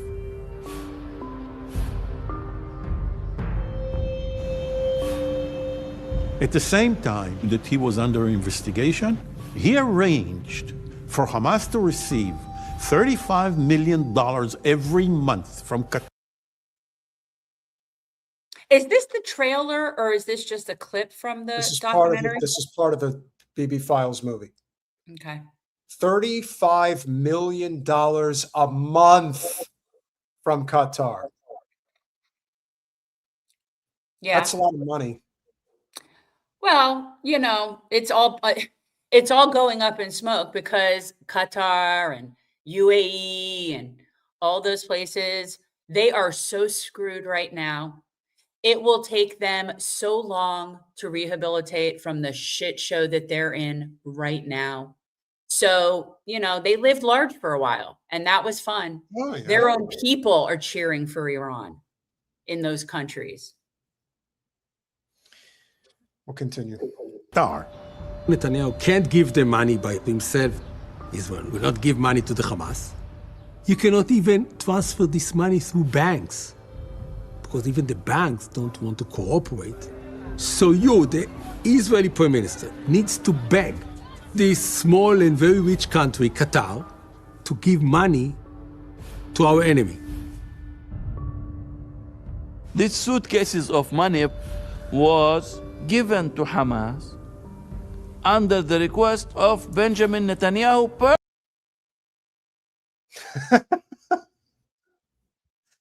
As you can see, the US dollar is still the world's hegemon. And it's the biggest reason why these countries do not step out of line. It isn't a question of whether morally they agree with Israel, they don't. But they also understand that it's called Operation Choke Point for a reason. You get out of line, we're going to choke off your money supply. But this is where the war with Iran is not going the way that the West anticipated it would go. Why? Because Iran is choking off the U.S. and Israel's choke point of money with the Strait of Hormuz. That's a big problem. Not that it chokes off everything, but that what it actually does, because of it shutting off, let's say 20%, it causes a massive inflation when we already have an inflation crisis in the United States. It's already too expensive because the system's broken. Let's break it a little more. Let's break it more. Well, they're just going out with a bang. They're just going out with a bang. The Strait of Hormuz, for people interested, it is not closed. It's closed to us. Yeah. Right. See, it's open for people who trade in or using Chinese yuan. I think it's the yuan. Is that correct? If they're using that currency, they're allowed to go through.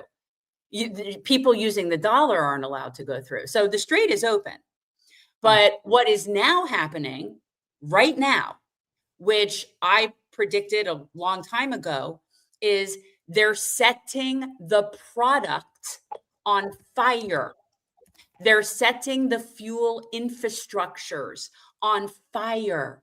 So it doesn't even matter if the strait is open, Donnie, because there will be no product to go through the strait.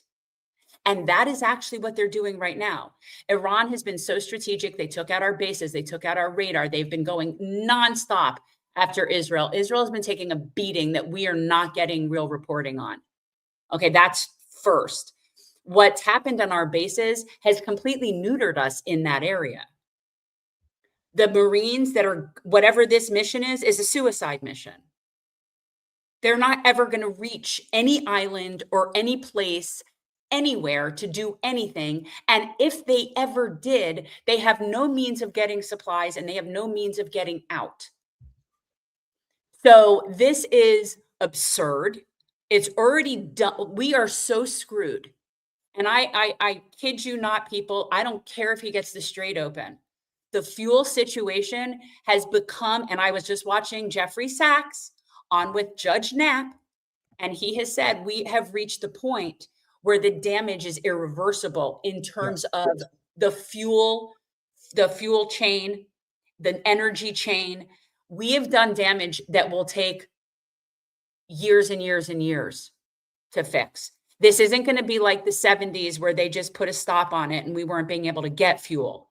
Correct. This is going to be, there is no fuel because Iran has bombed the refineries and has bombed our product in all of our bitch places after they took out all of our defenses there. And we're not doing ourselves any favors because we're hitting infrastructure that Iran specifically said is that is a point of no return. So when we start hitting like the desalination plants, again, the nuclear sites, and I don't, and this is also gets back to whether or not you think Trump is in control. There's no way he's in control. He's not calling the shots, just like Biden wasn't calling the shots. And I'm sure most presidents don't call the shots. I don't think Trump even knows what's going, to be honest with you. No, listen, I'm really too concerned about this. Have you seen the new beautiful columns that we've installed in the western, near the West Wing, the new ballroom? It looks really great, really incredible. See, that's what he's concerned about. That's the shit that gets him up in the morning. But I think he actually is told whatever he's told, and I think he believes what that is. So and I'm not saying he has no accountability. I think he's a disgusting human being and should be held accountable for every vile thing he's ever done. But I do believe that he is a useful idiot for empire in this regard because he just listens to whatever his people are. I think he's getting very bad information on purpose. I think he believes it. I think he believes that they were giving him a gift. I think he believes the ridiculous shit that comes out of his mouth. That's part of it, is that there's this delusion there. He was not that bright to begin with. And now he has dementia. So it's not a good situation. But I don't know that he makes it up as much as it is he's confabulating from having dementia, whatever it is. But we've lost this. This is not, there's no negotiating. Iran's not negotiating with us. They're not, he might be negotiating with himself. That is very possible. He might be having a full-on conversation with himself. But the Iranians, between the movies that they're putting out, the little trolling clips, the Lego stuff, they are a whole forest of sequoia. Okay. And we are the micro penis forest. Sequoia, micro penis. And as Mehdi says, therein lies the real problem, is that when you have somebody like Kushner who really is calling, I don't know if he's calling all of the shots, but he's definitely calling a significant portion of them. And he's a very dangerous person, just like Witkoff is, just like Rubio is. And then, of course, you have the billionaires behind the scenes that you can't even see. You could see Adelson, but Cheese Rock, Sequoia, and I don't have the clip to show it, is the head of, I think he's their version of their head of defense, but he was giving his speech, and yes, I am having to listen to it translated. And that gentleman said, "Bring it. We're waiting for you." That's what he said. The Iranians are not scared of us. They're not. And they keep saying, if you think you've even seen a hair of what we're capable of, you have no idea. Yeah. And what's being pointed out, which should not come as a surprise to anybody, but this was an inevitability, the weaponry that Iran is attacking Israel with was made in China.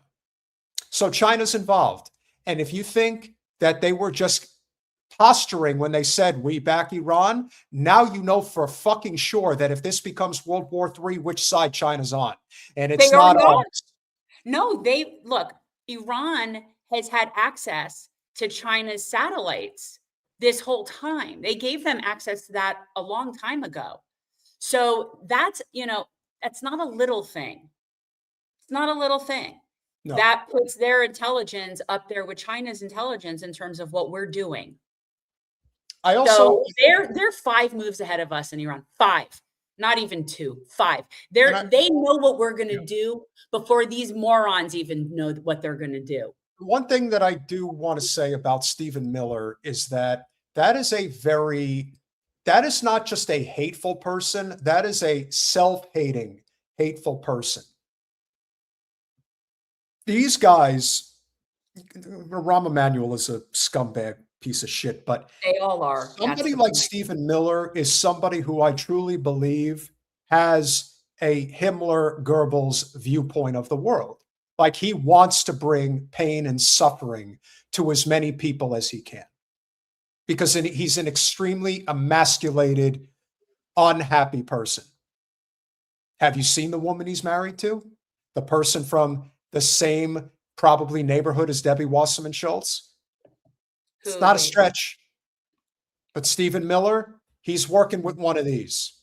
He's working with a pinky weenie. You need to see it. And yet again, here we are, having to understand small dick energy in the wild, the premier guide to navigating the micro penis forest. And yes, we are dealing with that a lot. A lot. Speaking of a person who I think we can safely say has not just a micro weenie, but actually was born a troll.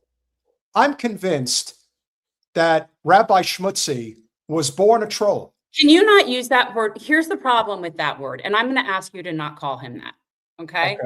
Schmutz is Yiddish for dirty, right? For dirt.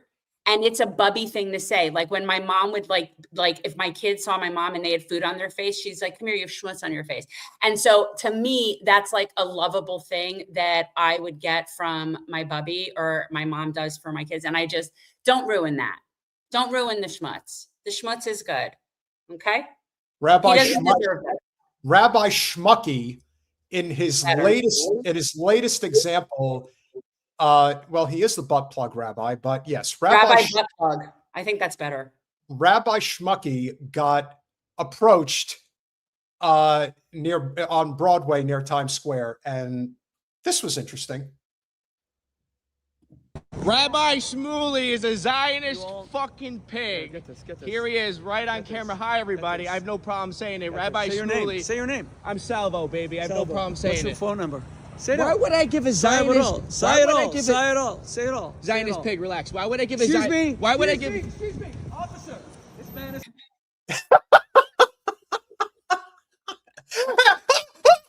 Officer, he murdered me.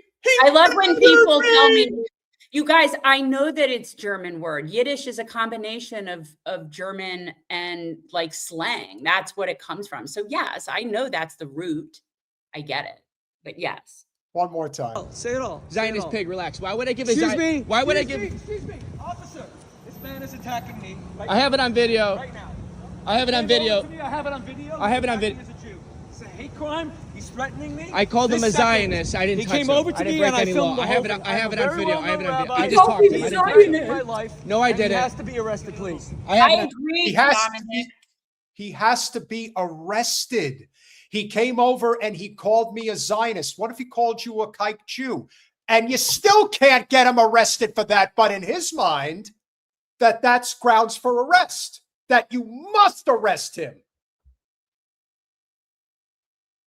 Just remember, if they had full control, and the only reason they don't in the United States is because this is an armed country. That's about it. But because he came over and called him a Zionist, you got to arrest him. Arrest him. The cops looking at him. And this is the one thing I do respect about the NYPD. They get approached for something like this shit. They're like, dude, get the fuck out of here. I want to address this. Hebrew is Yiddish and made up. Hebrew is not Yiddish. It is not Yiddish. Yiddish was like the language of my people's survival in a world where it was hard to survive. Yiddish was what the Eastern European Jews, and this was before the countries were the lines that they are. So my people that were from what is now kind of Austria and Hungary, but was kind of more Prussia, that's what they spoke. That's how they survived. They, Jewish people weren't allowed to go to schools, weren't allowed to study things. This was like a language of survival. Do not confuse that with Hebrew, which was made up as a spoken language and brought back to existence to justify having its own state in Ziohel. Okay, very different. They are not the same. And Yiddish is German-based. Hebrew is supposedly based on the written Hebrew and forms of like Aramaic or whatever, but it's made up. Okay. Please, he has to be arrested. They know who you are, bro. Please, sir, he has to be arrested. Rabbi Shmuley, Let me get the whole thing, what get the happened whole to thing. dialogue? Let's see if the What happened to NYPD dialogue, takes Rabbi this hate Shmuley? crime Is this your seriously. husband? You let him in the street acting such a fool every time, huh? Debbie, bring it here.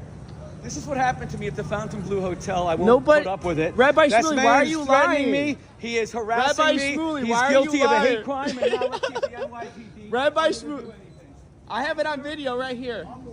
I was doing a video about this is about anti-Semitism. I'm doing this a play. video We're in the middle too. of an intermission. This man came over. I was at the play attacked too. me, harassed me. He already called us fucking Jews upstairs. I have a woman who No, I witnessed didn't. it. No, I You didn't. called I'm us with my- fucking Jews. I'm as with you my left, wife over there. and he just attacked me. I My have name it is on Rabbi video. Shmuley Boteches. He will tell you. They know who I'm a you very are, Rabbi well-known Shmuley. They know who you are, Rabbi Shmuley.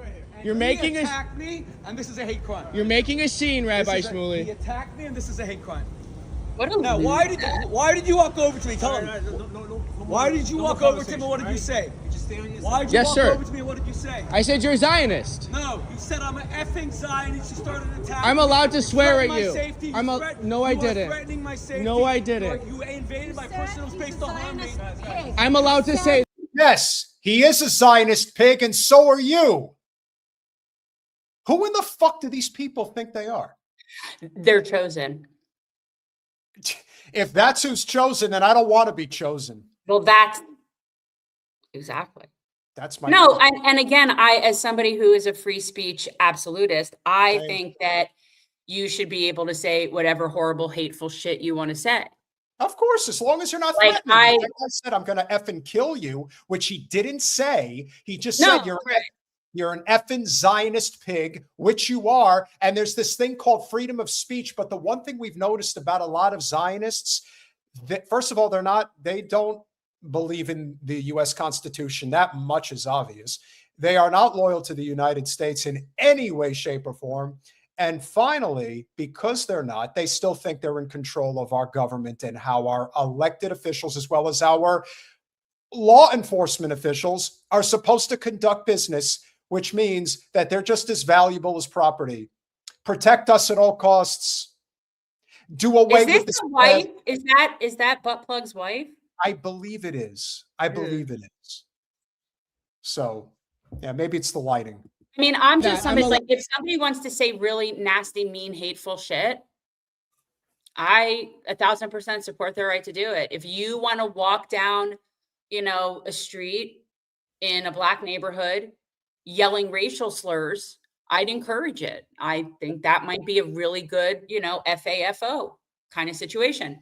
But I'll support your right to do it. You know, like I think, you know, I also support people's right to do what they feel they need to do in response to you doing that. But sure. And the other thing is they're gonna push this for all it's worth for as long as they can. This isn't going to stop. So Shmuley acting a fool is not anything new. But as you said, Shmuley is a prime example of somebody who is never going to have a moment's peace for the rest of his life, and nor should he. He should never have a moment's peace. Yeah, Buster Peak, don't degrade your own foreskin so much. Just don't. It's unnecessary. Don't say that about it. There's no need to compare it to Rabbi Shmuley. I'm allowed to say he's a Zionist pig. I'm allowed to say he's a Zionist pig. Why do you escalate, Rabbi Shmuley? Why do you escalate? Why do you escalate, Rabbi Shmuley? Officer, Jews have to be safe in New York City. Sir, I have freedom of speech. Sir. Jews cannot. One more time. Oh my God, Jews have to. Why do you escalate, Rabbi Shmuley? Why do you escalate? Why do you escalate, Rabbi Shmuley? Officer, Jews have to be safe in New York City. Sir, I don't know how Jews could be safe. They have to be safe in New York City. They can't be safe in New York City. There's a Muslim as mayor. Didn't you know? How in the world could Jews be safe? He has nightmares about children being able to afford to go to school and have breakfast in the morning. It's a nightmare. It's a kvetching nightmare. I have freedom of speech. Sir. Jews cannot be attacked because they weren't Jews. If someone's black and they're attacked, that's racist. Rabbi Shmuley completely losing his mind. Okay, can we just address the fact that this guy looks like the most non-threatening person you could possibly imagine? Like, yeah, he looks like a hippie. He looks like my kind of people. Yeah, this isn't some burly, over-the-top, physically imposing person who rolled up on Shmuley and he was scared. This is a guy who's probably just as big as he is. Can I, first of all, point out the obvious, okay? That somebody holding a phone in one hand is just really not that threatening unless there's a gun in the other. Yeah. Okay? So I don't know why you would feel threatened by somebody whose weapon is a phone, unless you're doing shit that you don't want to be recorded. Or, you know, I don't know. Or you just love to play he just loves to play the victim card too. Yeah, he does kind of look like a 70s. It's freedom of speech. I can call him a Zionist. It's freedom of speech. We're not in Israel. What happened? I got it all on video if you want to see it. What happened? I know him. I was at the play too with my wife. You were at that? Yes. Yeah. I know who he is. He's a Zionist. I saw he was filming a video saying, in my opinion, a bunch of hateful things, right? But where was that video being taken? Just right here. To you or like? No, his wife was filming him, and I just went up and filmed him and called him a Zionist, and that's when he ran to you guys right away. And I can show it to you. Yeah, let me see what you got. Exactly. That's and it isn't a matter of whether or not he cares about being called a Zionist. He was just using that as an opportunity to be a victim and get attention, because that's what he is. He's an attention whore. Butt plug. He's gross. So I think there's a little bit more to this. So let's see how it concluded. Should Jews speak up and be lions, and when should they be silent and be sheep? Believe it or not, that is the subject of one of the most important Broadway shows that's on right now, Giant. So John Lithgow, the great actor, stars as Roald Dahl. Roald Dahl is probably the most famous children's author of our time, but he was a disgusting, vile anti-Semite. He called Israel Nazis. He called all Jews complicit in genocide. Okay, so can we go back and promote this show now? Because now, and I was never like a big Roald Dahl fan. Like, I did definitely like the chocolate factory stuff, but it's like an anti-Semite is, again, spoken by a man who's not a Semite. Shmuley, you're not a Semite. You're just such a fucking piece of shit. Big time. Non-Israelis. He was a pig. He was a vile, disgusting pig. And the question is, should we stock his books and read James and the Giant Peach? Okay, that's a different subject. What's fascinating is, Rabbi Shmuley is a Zionist fucking pig. Yeah, get this. Here he is, right on camera. Hi, everybody. I have no problem saying it. Rabbi Shmuley. Say your name. I'm Salvo, baby. I have no problem saying it. What's your phone number? Say it all. Why would I give a Zionist? Say it all. Zionist pig, relax. Why would I give a Excuse me. Why would I give? Excuse me, officer. This man is. And there you have it. So he was making a video. So this is, but isn't this so amazing? So Shmuley is making a video from a Broadway play that he went to see of a guy that he says is a raging anti-dentist. We don't. No. We don't know that. Did he say they saw it? Yes. Oh, okay. I didn't hear him say John they saw it. Lithgow, the amazing actor. Well, no, he just said who was in it. Yeah. Well, just because he knows who's in a Broadway play and he's standing in front of it doing video. No, because Salvo is saying, I saw Shmuley inside the theater, and then I saw him leave during the intermission. So I decided to go out there, and I wanted to say something. Okay, so he was in. Okay, that's what I was saying. I didn't know for sure he was inside. So this son of a bitch is out there making a video complaining about a play that's based on a guy who he claims to be an anti-dentite bastard. Yeah, I know what I said. And yet he's there watching. And yet he's there watching the play. Yeah, guys, we need to stop being so insulting to pigs and foreskins, apparently. There's no need to be critiquing natural things for this freak nature. Oh, he's a freak of nature, all right. Oh, no two ways about it. He's so gross. I don't know how much more I can take. Well, no, this is it. But this is there is can't nothing take much more of this guy. What more can you say other than he does represent so much of what we, yes, well, he's got a weenie on his, never mind. Maybe that's why he's so invested in butt plugs. I don't know. Maybe so. Whatever he's invested in, I hope whoever is buying his product is clearly from a very specific, network of people, I would imagine. And of course, when you're sitting in a position like he's in, you have an advantage over the field. He doesn't really have to do much, but he's part of Hasbro. So he can do what he wants, and he does. But getting confronted, just like that. Not really much to it. Like I said, it wasn't some guy who was threatening his life or was going to try to attack him. This is just guys like, you're a Zionist pig. Officer! Man, the stereotypes just write themselves, don't they? Oh, well, hopefully... Gross. Hopefully, it's only a matter of time. You're on borrowed time, schmucky. I almost feel bad for even the word schmuck. All that schmuck is foreskin. Is that what it is? Yes. I didn't know that.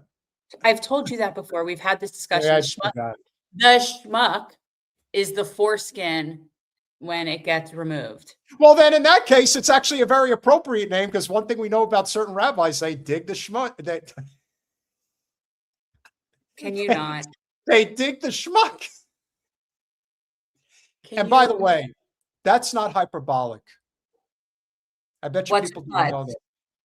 A putz is like a jerk, or a putz is like, I don't know, because somebody's a jerk. I would say jerk. It's not like putz is not dumbass. Yeah, dumbass, putz. Yeah. It's definitely not as, I wouldn't say, putz is not as bad as douche or something like that. Like putz is more, putz is more like dumbass or jerk. Correct. So,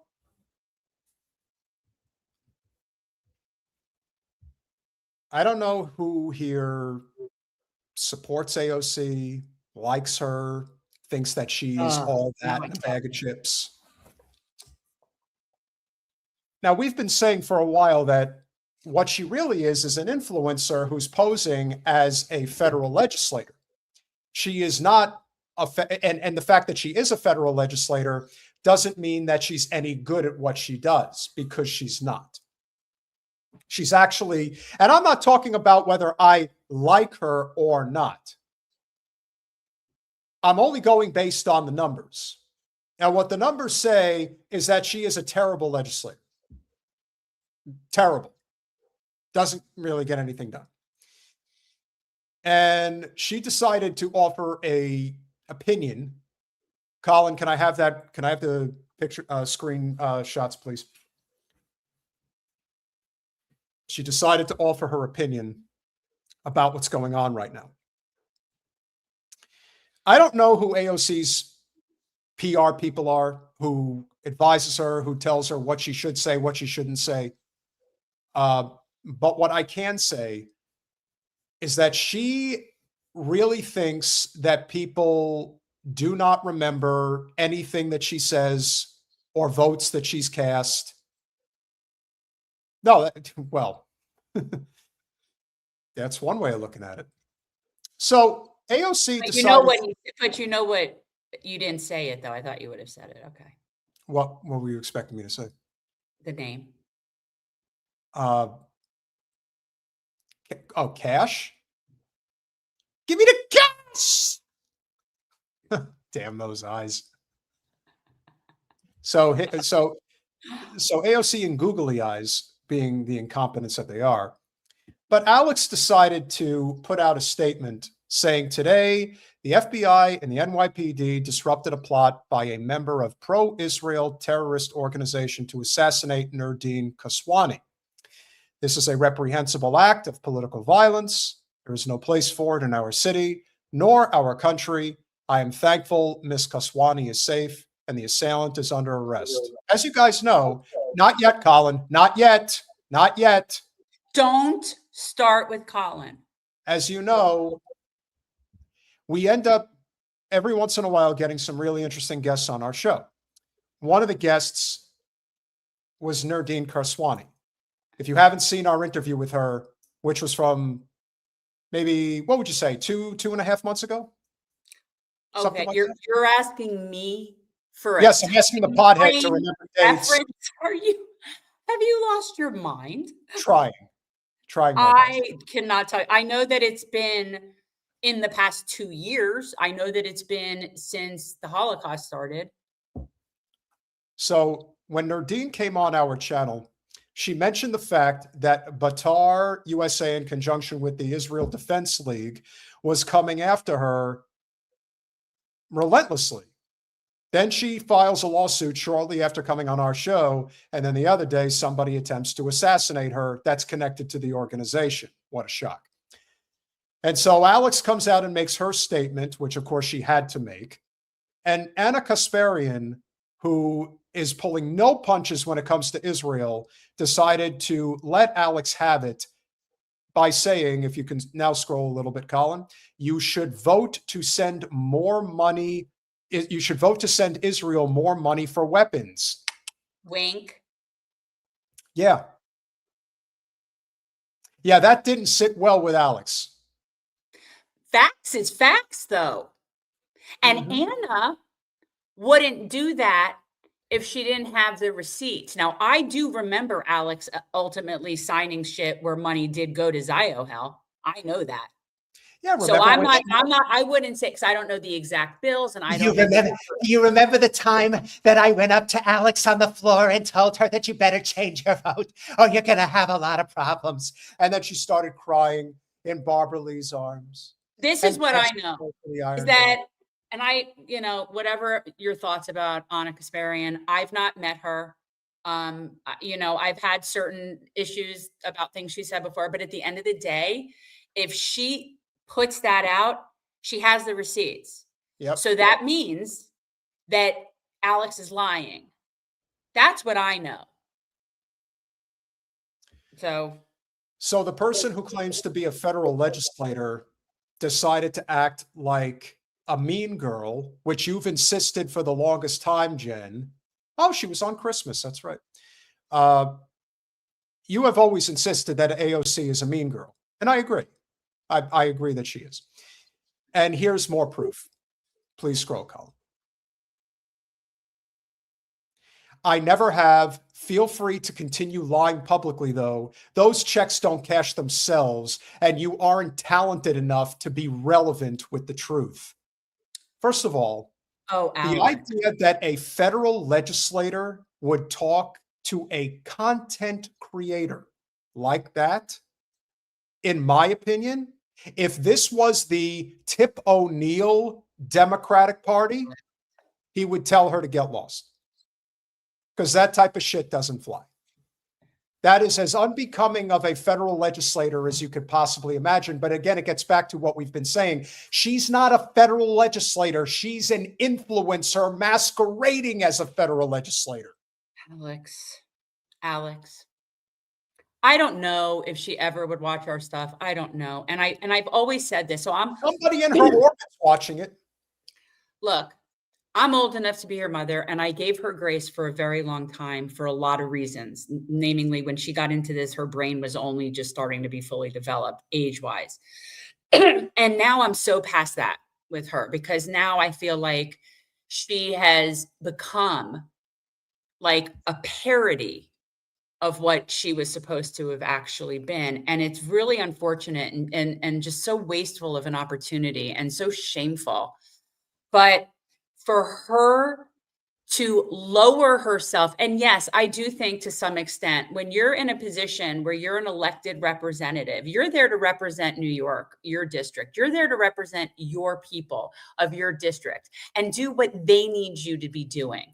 Okay. And they don't need you to be engaging in bullshit with a content creator. And the fact that you're doing that and that's what your priorities are, or your content, is not going to serve you and get you elected. It isn't. You're showing your whole ass. You look juvenile because you are. And when you do that, now Anna is going to come with the receipts. You shouldn't have done that. Because even, let me tell you something, I'll mess with some people sometimes. Anna Kasparian really shouldn't be one of them. It's just stupid. Yeah. Colin, can you please pull up Anna's response to Alex's response? I didn't even know there was one yet. And I anticipate this. So hold on. You could go back to that for a second, Colin. You can go back to that for a second. Well, actually, you know what? Go to Anna's first, and then we'll come back to Alex, who was caught with her hand in the cookie jar. So this is what Anna responded to Alex's response with. Sure, I might be untalented. Up to others to decide. But I can deduce that voting no on legislation that would cut arms to Israel amounts to supporting U.S.-funded arms to Israel, as they carry out war crimes and atrocities daily. Those crimes are committed with zero fear of blowback thanks to the defensive capabilities Americans are forced to bankroll. In addition to voting no on that legislation last year, in 2021, you originally and correctly voted no on a bill to funnel an extra $1 billion to Israel on top of the $3.8 billion we already send them every year. You got a little pressure from your corrupt colleagues, changed your vote to present, and then wept about it. Wept about it, literally. Is that what also people go back and watch our episode that we did right around that present vote and watch my rant about present. Continue, please. Cowardly. Same with it. Same with Tulsi. Tulsi did the same thing. Is that what political talent looks like? Israel was enjoying an economic surplus that year. We, on the other hand, were not. As for cashing checks, I'd respectfully ask you to remember who pays yours. It's the people you're lying to right now. Ooh.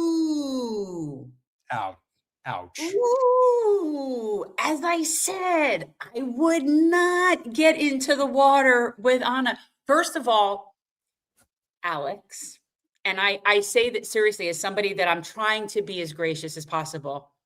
You are so out of your league in terms of this particular fight.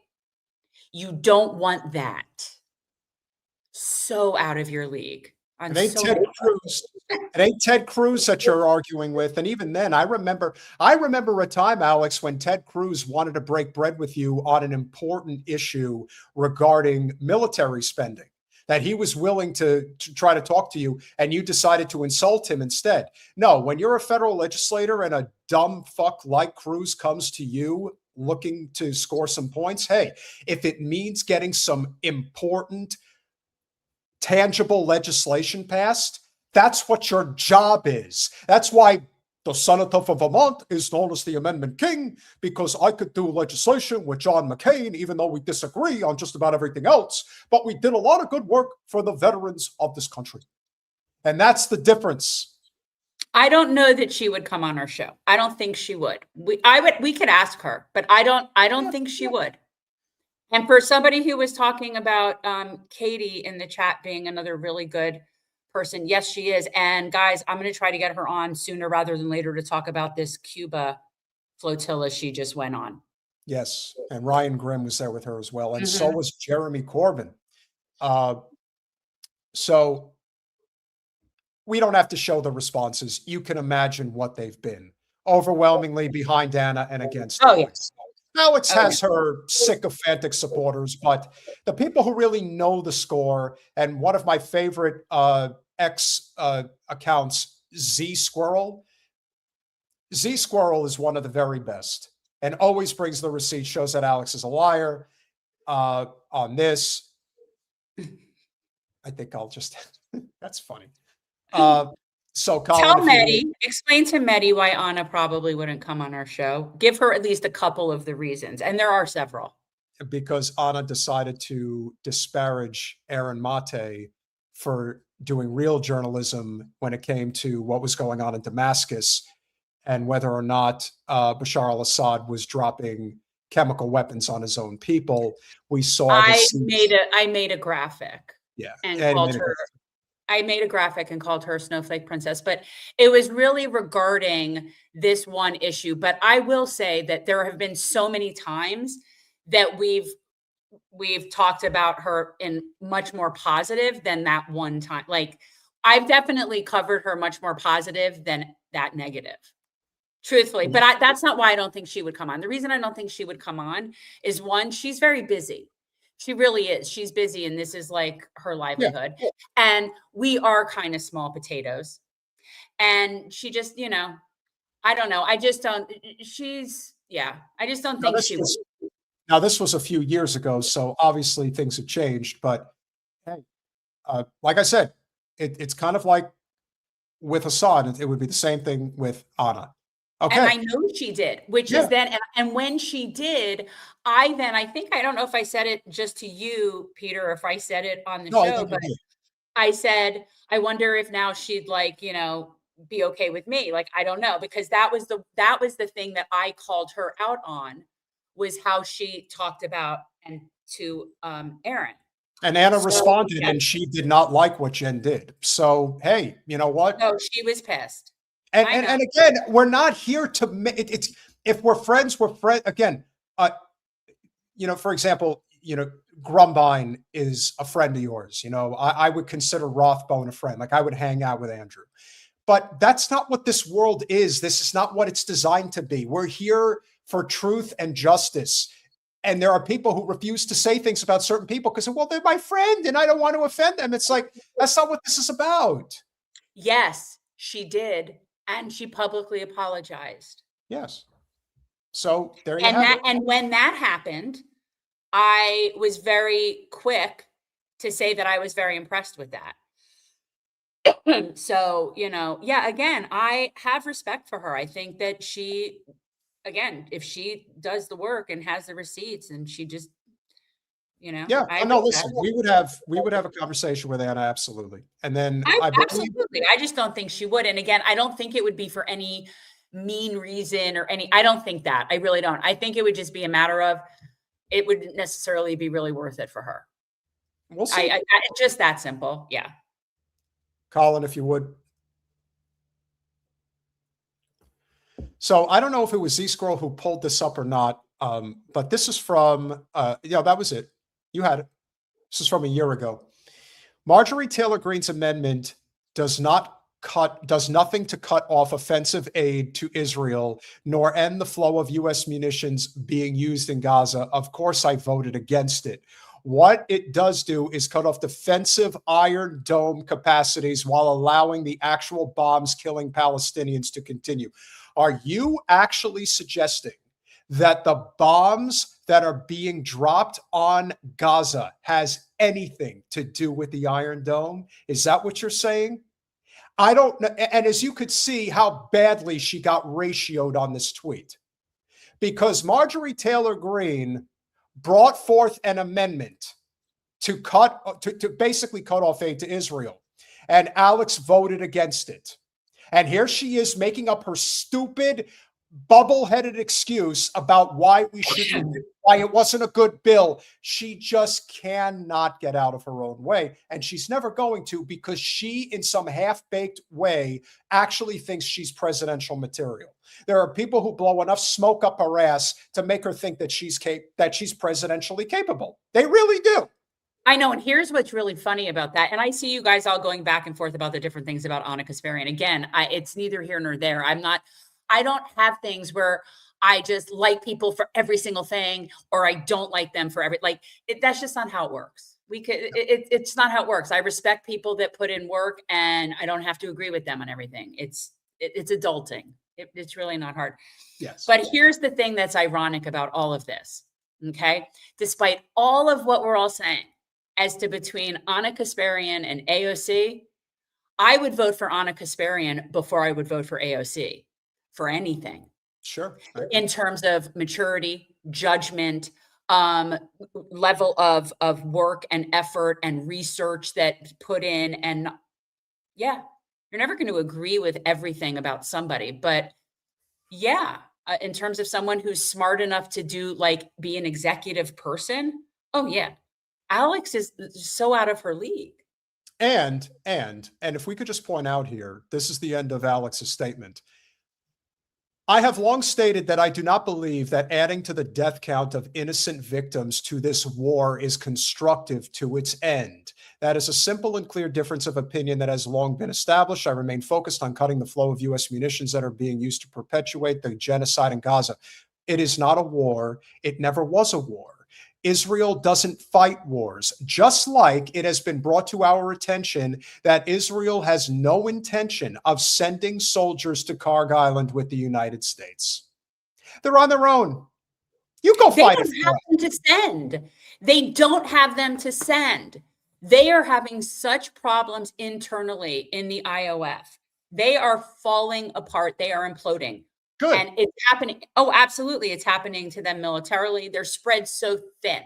So yeah, they're capable of still keeping their boot on the neck of the Gazans, because that doesn't really require that much to just sit there and not let aid in.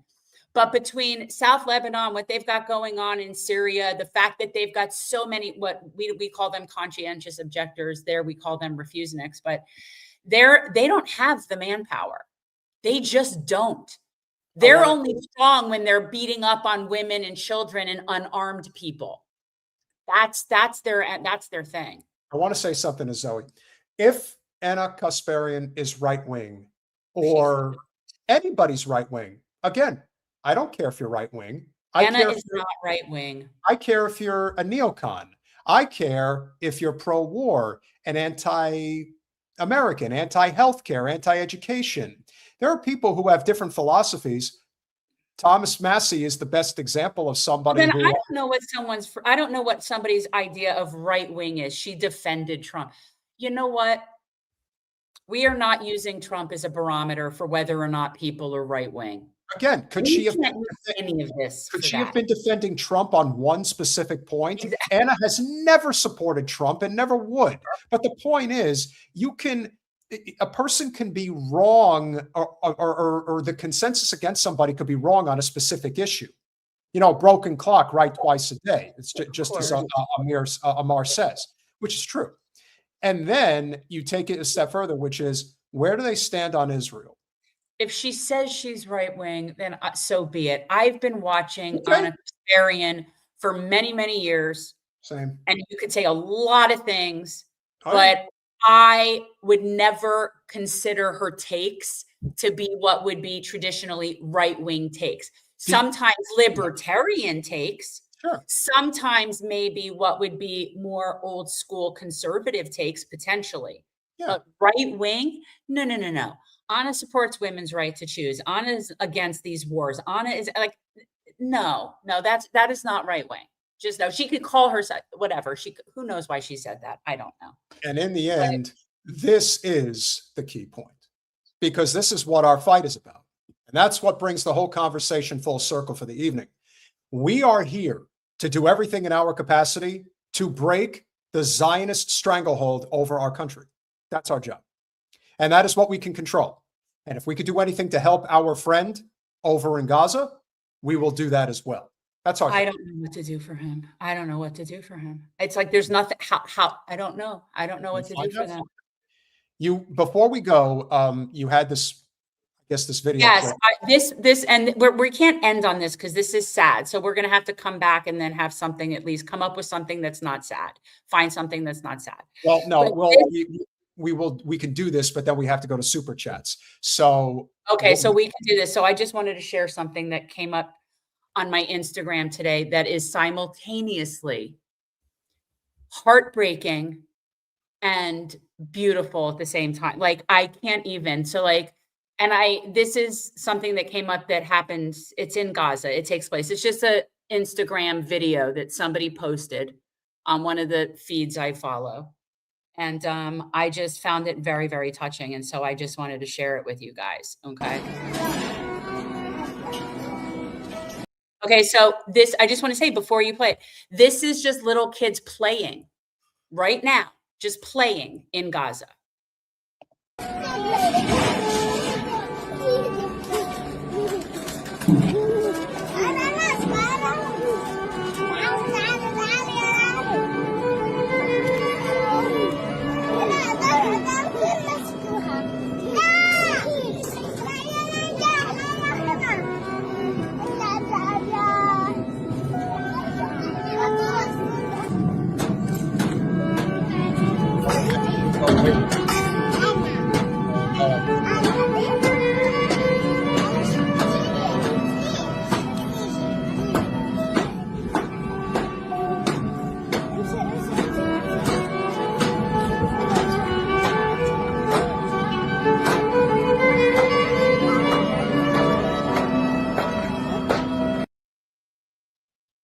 I was just happy to see them, playing and cheering. And yes, but then I realized what they were doing, and I was like, "Oh my God, that's terrible." That's what I just said. It is simultaneous. Well, no, and you should be pleased that they're playing, and that is what kids do, and they do that.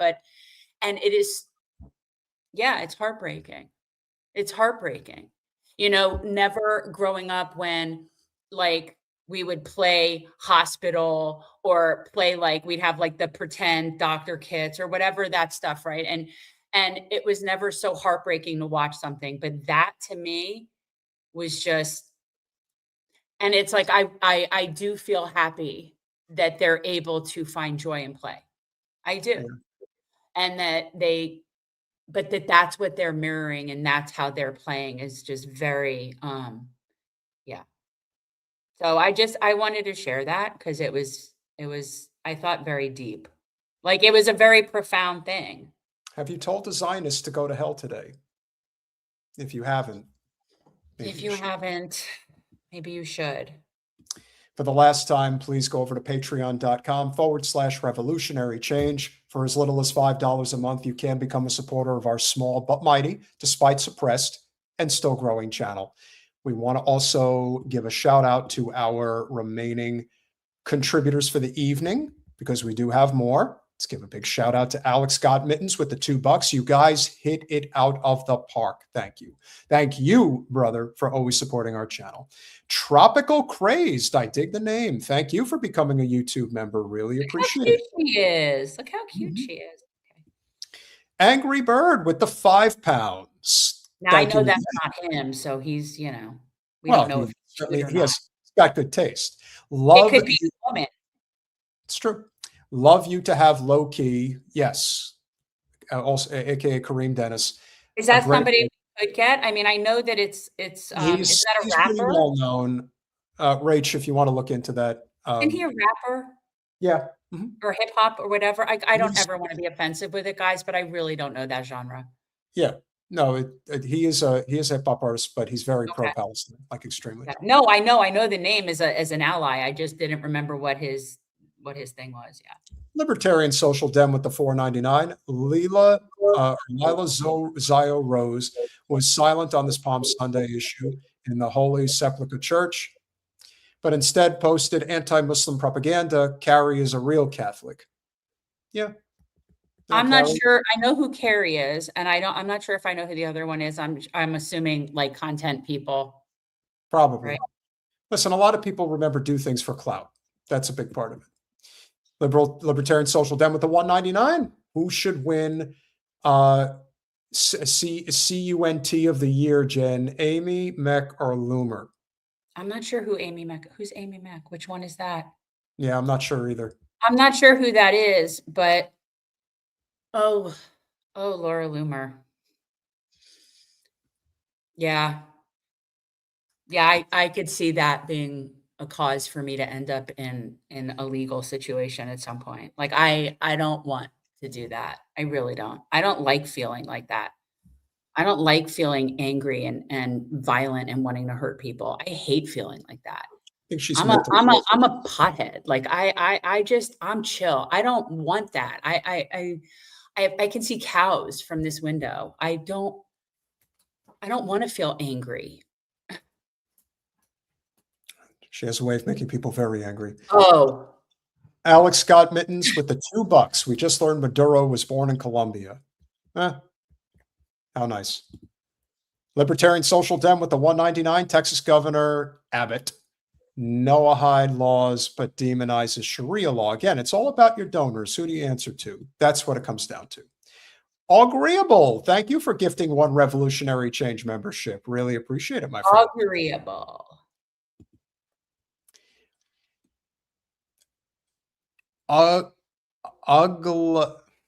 Ugly Gill's daughter. Thank you. I never know. When you people do things like that and make up these handles, it's just so hard. I mean, I know that Fields. Let's call them Strawberry Fields. Strawberry Fields. Thank you for becoming a YouTube member. You know who has a strawberry plant right now growing right on their porch right now? Me. Guys, and I don't even eat strawberries, but Rachel does. If there's one thing I can assure you is that your financial contributions to our channel absolutely get put to good use. 1000%. Jim Talib with the $5. Thank you as always, my friend. Goth God. I like the Buddha. Thank you for becoming a YouTube member. Very much appreciated. Alex Godbins with the $2. Did you see Anna with Tucker? No. I guess I didn't. And are you telling me, I'm saying something in there that somebody is saying that she's anti-life because she doesn't have children? Am I getting that? Can somebody put if that's in there? Because that is one of the dumbest things I have heard in a long time. Choosing to not have children has nothing whatsoever to do with somebody's position on life. Really, I find that so incredibly just obtuse. Yeah, that's not cool. Alex got mittens with the $2. AOC, lower the room temperature IQ. Come on, bro.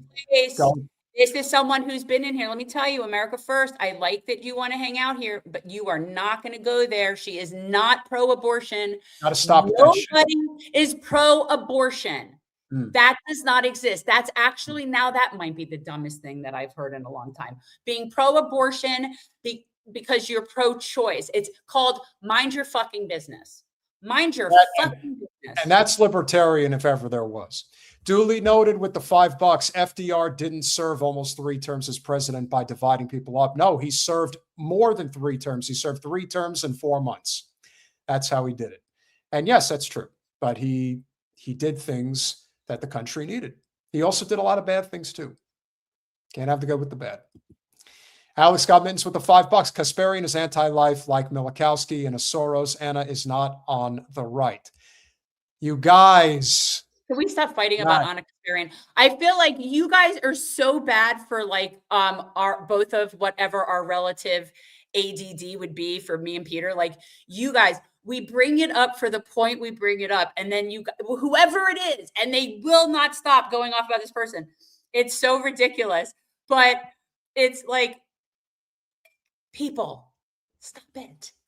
What democracy? What murder? Became a YouTube member. Thank you very, very much.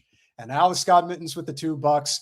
Anna and I are against Israel. We're both Catholics. Hey, it's one thing the Catholics 1000% have over Protestants. No question. And Carson Cruz with the $10. How many of these children are no longer here because they crossed an arbitrary line? You know what? I didn't look at the date of that in terms of like, you know, I know it's recent. I know it's in the past weeks or so. So I honestly just, yeah, this was really heavy for me tonight, by the way, talking to that kid. Yeah. Like, and to me, he's a kid. He's a kid. And he was born in captivity. Yeah. It probably didn't hurt that he was very optimistic, which really says a lot for somebody who's living in hell on earth. So. And by the way, his education level and his language and his fluency, being born in captivity, is better than oh my God, this entire generation that we have now, like these kids that are graduating high school and going, they can't navigate out of a paper bag in this country. And that kid born in captivity, I'm floored. And it really just points out how unbelievably horrible our education system is, that he's being better educated in the middle of a fucking Holocaust than our kids are being educated in very expensive private schools in this country. And on top of that, the fact that he basically had to go into a cafe in the middle of the night for a person that wanted him to get his message out there. You do understand that him coming on this show, he could be targeted now. Like that's the next thing that he's got to think about. And I hope he's safe wherever he is. He's like, I can't do this in my house. I had to go somewhere and do it privately. Like, no, it's because he can't do it because it's the middle of the night and people are sleeping in his house. Well, there's probably that true too. But no, that's why I know where he said where he is. He's in Gaza City. I don't think that it's like a secret where he is. And he's happy to put his name out. He's on social media with his first and last name. So it wasn't like we found him in the shadows. He has social media accounts. You guys can follow him. So again, he's not in like, you know, WITSEC.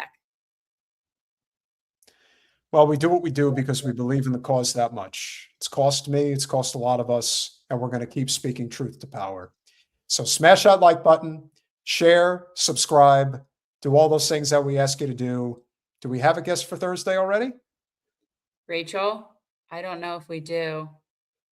I don't know if we do. We have a lot of potentials. Like we have a lot of potentials. And you know what? I could reach out to, I don't know how busy they are on the circuit right now, but I could reach out to Katie and Ryan and see about I'd love to talk with them about the Cuba experience because it will not get the attention it deserves. And they also were detained and harassed in Miami, shock, when they came back.